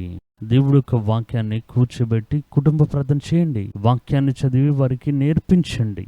దేవుని గురించి నేర్పించండి. దేవుడి యొక్క గుణాతిశయాలు చెప్పండి. అది నిర్గమకాండంలో 6వ అధ్యాయంలో అది ఒక ఆజ్ఞగా చెప్పబడి ఉంది. ఒక పస్కా పండుగను అనుసరించేటప్పుడు కూడా చూడండి, దేవుడే చెప్తున్నారు, పస్కా పండుగను అనుసరించేటప్పుడు మీ పిల్లలు లేచి ఎందుకు ఇది మనం పాల్గొంటున్నామనే ప్రశ్న అడగాలి. అలా అడిగేటప్పుడు దేవుడు మనల్ని ఈ విధంగా నడిపించుకుని వచ్చారనేది వారికి జ్ఞాపకం చేస్తూనే ఉండాలి అని దేవుడు వారికి ఒక ఆజ్ఞగా అది నేర్పించి ఉన్నారు. వీటన్నిటినీ చేసి మీ యొక్క ఎల్లలను, మీ యొక్క పిల్లలను, కుటుంబాన్ని ఎల్లప్పుడూ మీరు విచారిస్తూ ఉండాలి అని దేవుడు కోరుకుంటున్నారు. మీరు దాన్ని వదిలిపెడితే, అలక్ష్యంగా ఉంటే మన యొక్క కుటుంబంలో నుండి సాతానికి పనిచేసే, సాతాను ఎన్నుకునే ఒక సంతతి బయలుదేరడానికి మనమే కారణంగా ఉండబోతున్నాం. కాబట్టి దేవుడు ఈరోజు మనతో మాట్లాడుతున్న మాట, ఒకడు తన యొక్క సొంత ప్రజలను, విశేషంగా తన ఇంటి వారిని విచారించకపోయినట్లయితే వాడు విశ్వాసాన్ని తృణీకరించేవాడను, అవిశ్వాసులో చెడ్డవాడై ఉంటాడు అని దేవుని యొక్క వాక్యం చెప్తుంది. ఓ చిన్న ప్రార్థన చేద్దామా? చివరి దినాల్లో కుటుంబాలకు వచ్చే ఆపద, సాతాను యొక్క దుష్ట సంతానమును మన యొక్క కుటుంబాల్లో వెతుకుతున్నాడు. దానికి అవకాశం ఇవ్వకుండానట్లు మనం కుటుంబాన్ని గమనించడము, కుటుంబాన్ని విచారించడం, కుటుంబాన్ని నడిపించడం, అవిశేషమైన జ్ఞానాన్ని దేవుడు మనకివ్వాలి. మన యొక్క కుటుంబం చుట్టూ దేవుడు అగ్ని కంచె వలె ఉండి ఆ కంచె వేసి మనల్ని కాపాడాలి. దేవుడి యొక్క కర్మల కుటుంబాలను అప్పగించండి. మీరు ఒక్కొక్క కార్యక్రమంలో, సంఘంలో, ఆరాధనలోకి మీరు వెళ్ళేటప్పుడు పిల్లలను వదిలిపెట్టి మీరు వెళ్ళకండి. ఇలా వదిలిపెట్టి వెళ్ళిన పిల్లలను సాతాను పట్టుకోవడానికి అవకాశం ఉంది. పిల్లలు దేవుడు తెలుసుకునే యొక్క జ్ఞానంలోను, ఆ తెలివిలోను బోధించి దేవుని యందు ఆ భయభక్తితో వారిని దేవునిలో ఫలములిచ్చే వృక్షములుగా పెంచేందుకు ఒక పెద్ద బాధ్యతను దేవుడిచ్చి ఉన్నారు. ప్రార్థన చేద్దామా? మీ పిల్లల మీద చేయి పెట్టండి, మీ సంతతి మీద చేయి పెట్టండి. ఒకవేళ గర్భంతో ఉన్న స్త్రీలు ఉంటే మీ గర్భం మీద, కడుపు మీద చేయి పెట్టండి. మీ సంతతి, మీ ఇంటిలో ఉండే యొక్క పిల్లలు, మీ కుటుంబంలో ఏ ఒక్కరూ కూడా సాతాను యొక్క చేతుల్లోకి వెళ్ళిపోకూడదు. ఈ సంతతి దేవుడి నిమిత్తం వైరాగ్యం గలదిగా, దేవుడి యొక్క కార్యాలు నెరవేర్చేదిగా ఉండాలి. యేసు నామమున ఈ కుటుంబాన్ని నేను ఆశీర్వదిస్తున్నాను దేవా. వారి యొక్క కుటుంబాన్ని విచారించడానికి, కుటుంబాన్ని గమనించడానికి, సాతాను యొక్క తంత్రములకు, సాతాను యొక్క ఉచ్చులకు దేవా యొక్క బిడ్డలను వదిలిపెట్టకుండానట్లు వారిని ప్రభువైన యేసు తన నూతనమైన ఆత్మతో నింపండి. కుటుంబాన్ని విచారించడానికి, కుటుంబాన్ని పరామర్శించడానికి, దేవునిలో నడిపించడానికి సరి అనే జ్ఞానంను మీరు అనుగ్రహించండి. ఈ కుటుంబం దేవుని వల్ల ముద్రించబడాలి. దేవుని యొక్క ఆత్మ సంచరించును గాక. అది ముద్రించబడిన బావి వలె, మార్గం ఏర్పరచబడిన నీటి ఊట వలె, దేవుడు సంచరించి ఏదైనా తోట వలె యేసు నామమున మార్చబడను గాక. ఈ కుటుంబాలు మీరు ప్రేమించండి అయ్యా. వాటిని నడిపించే యొక్క జ్ఞానమును ఇవ్వండి. పిల్లలు లోకంలో ఆశీర్వదించబడాలి అని అనుకుని దేవా వారిని దేవుడి యొక్క కర్మలో వేరు చేయకుండా మాకు సరి అయిన జ్ఞానమును, సరి అయిన బలమును అనుగ్రహించి మీరు ఆశీర్వదించండి. ఈ మాటలు వింటున్న ఒక్కొక్క కుటుంబం మీద వారిని కాపాడే మేఘం దిగివచ్చును గాక. వారి చుట్టూ అగ్ని కంచె వలె దేవుని యొక్క ఆత్మ దిగివచ్చును గాక.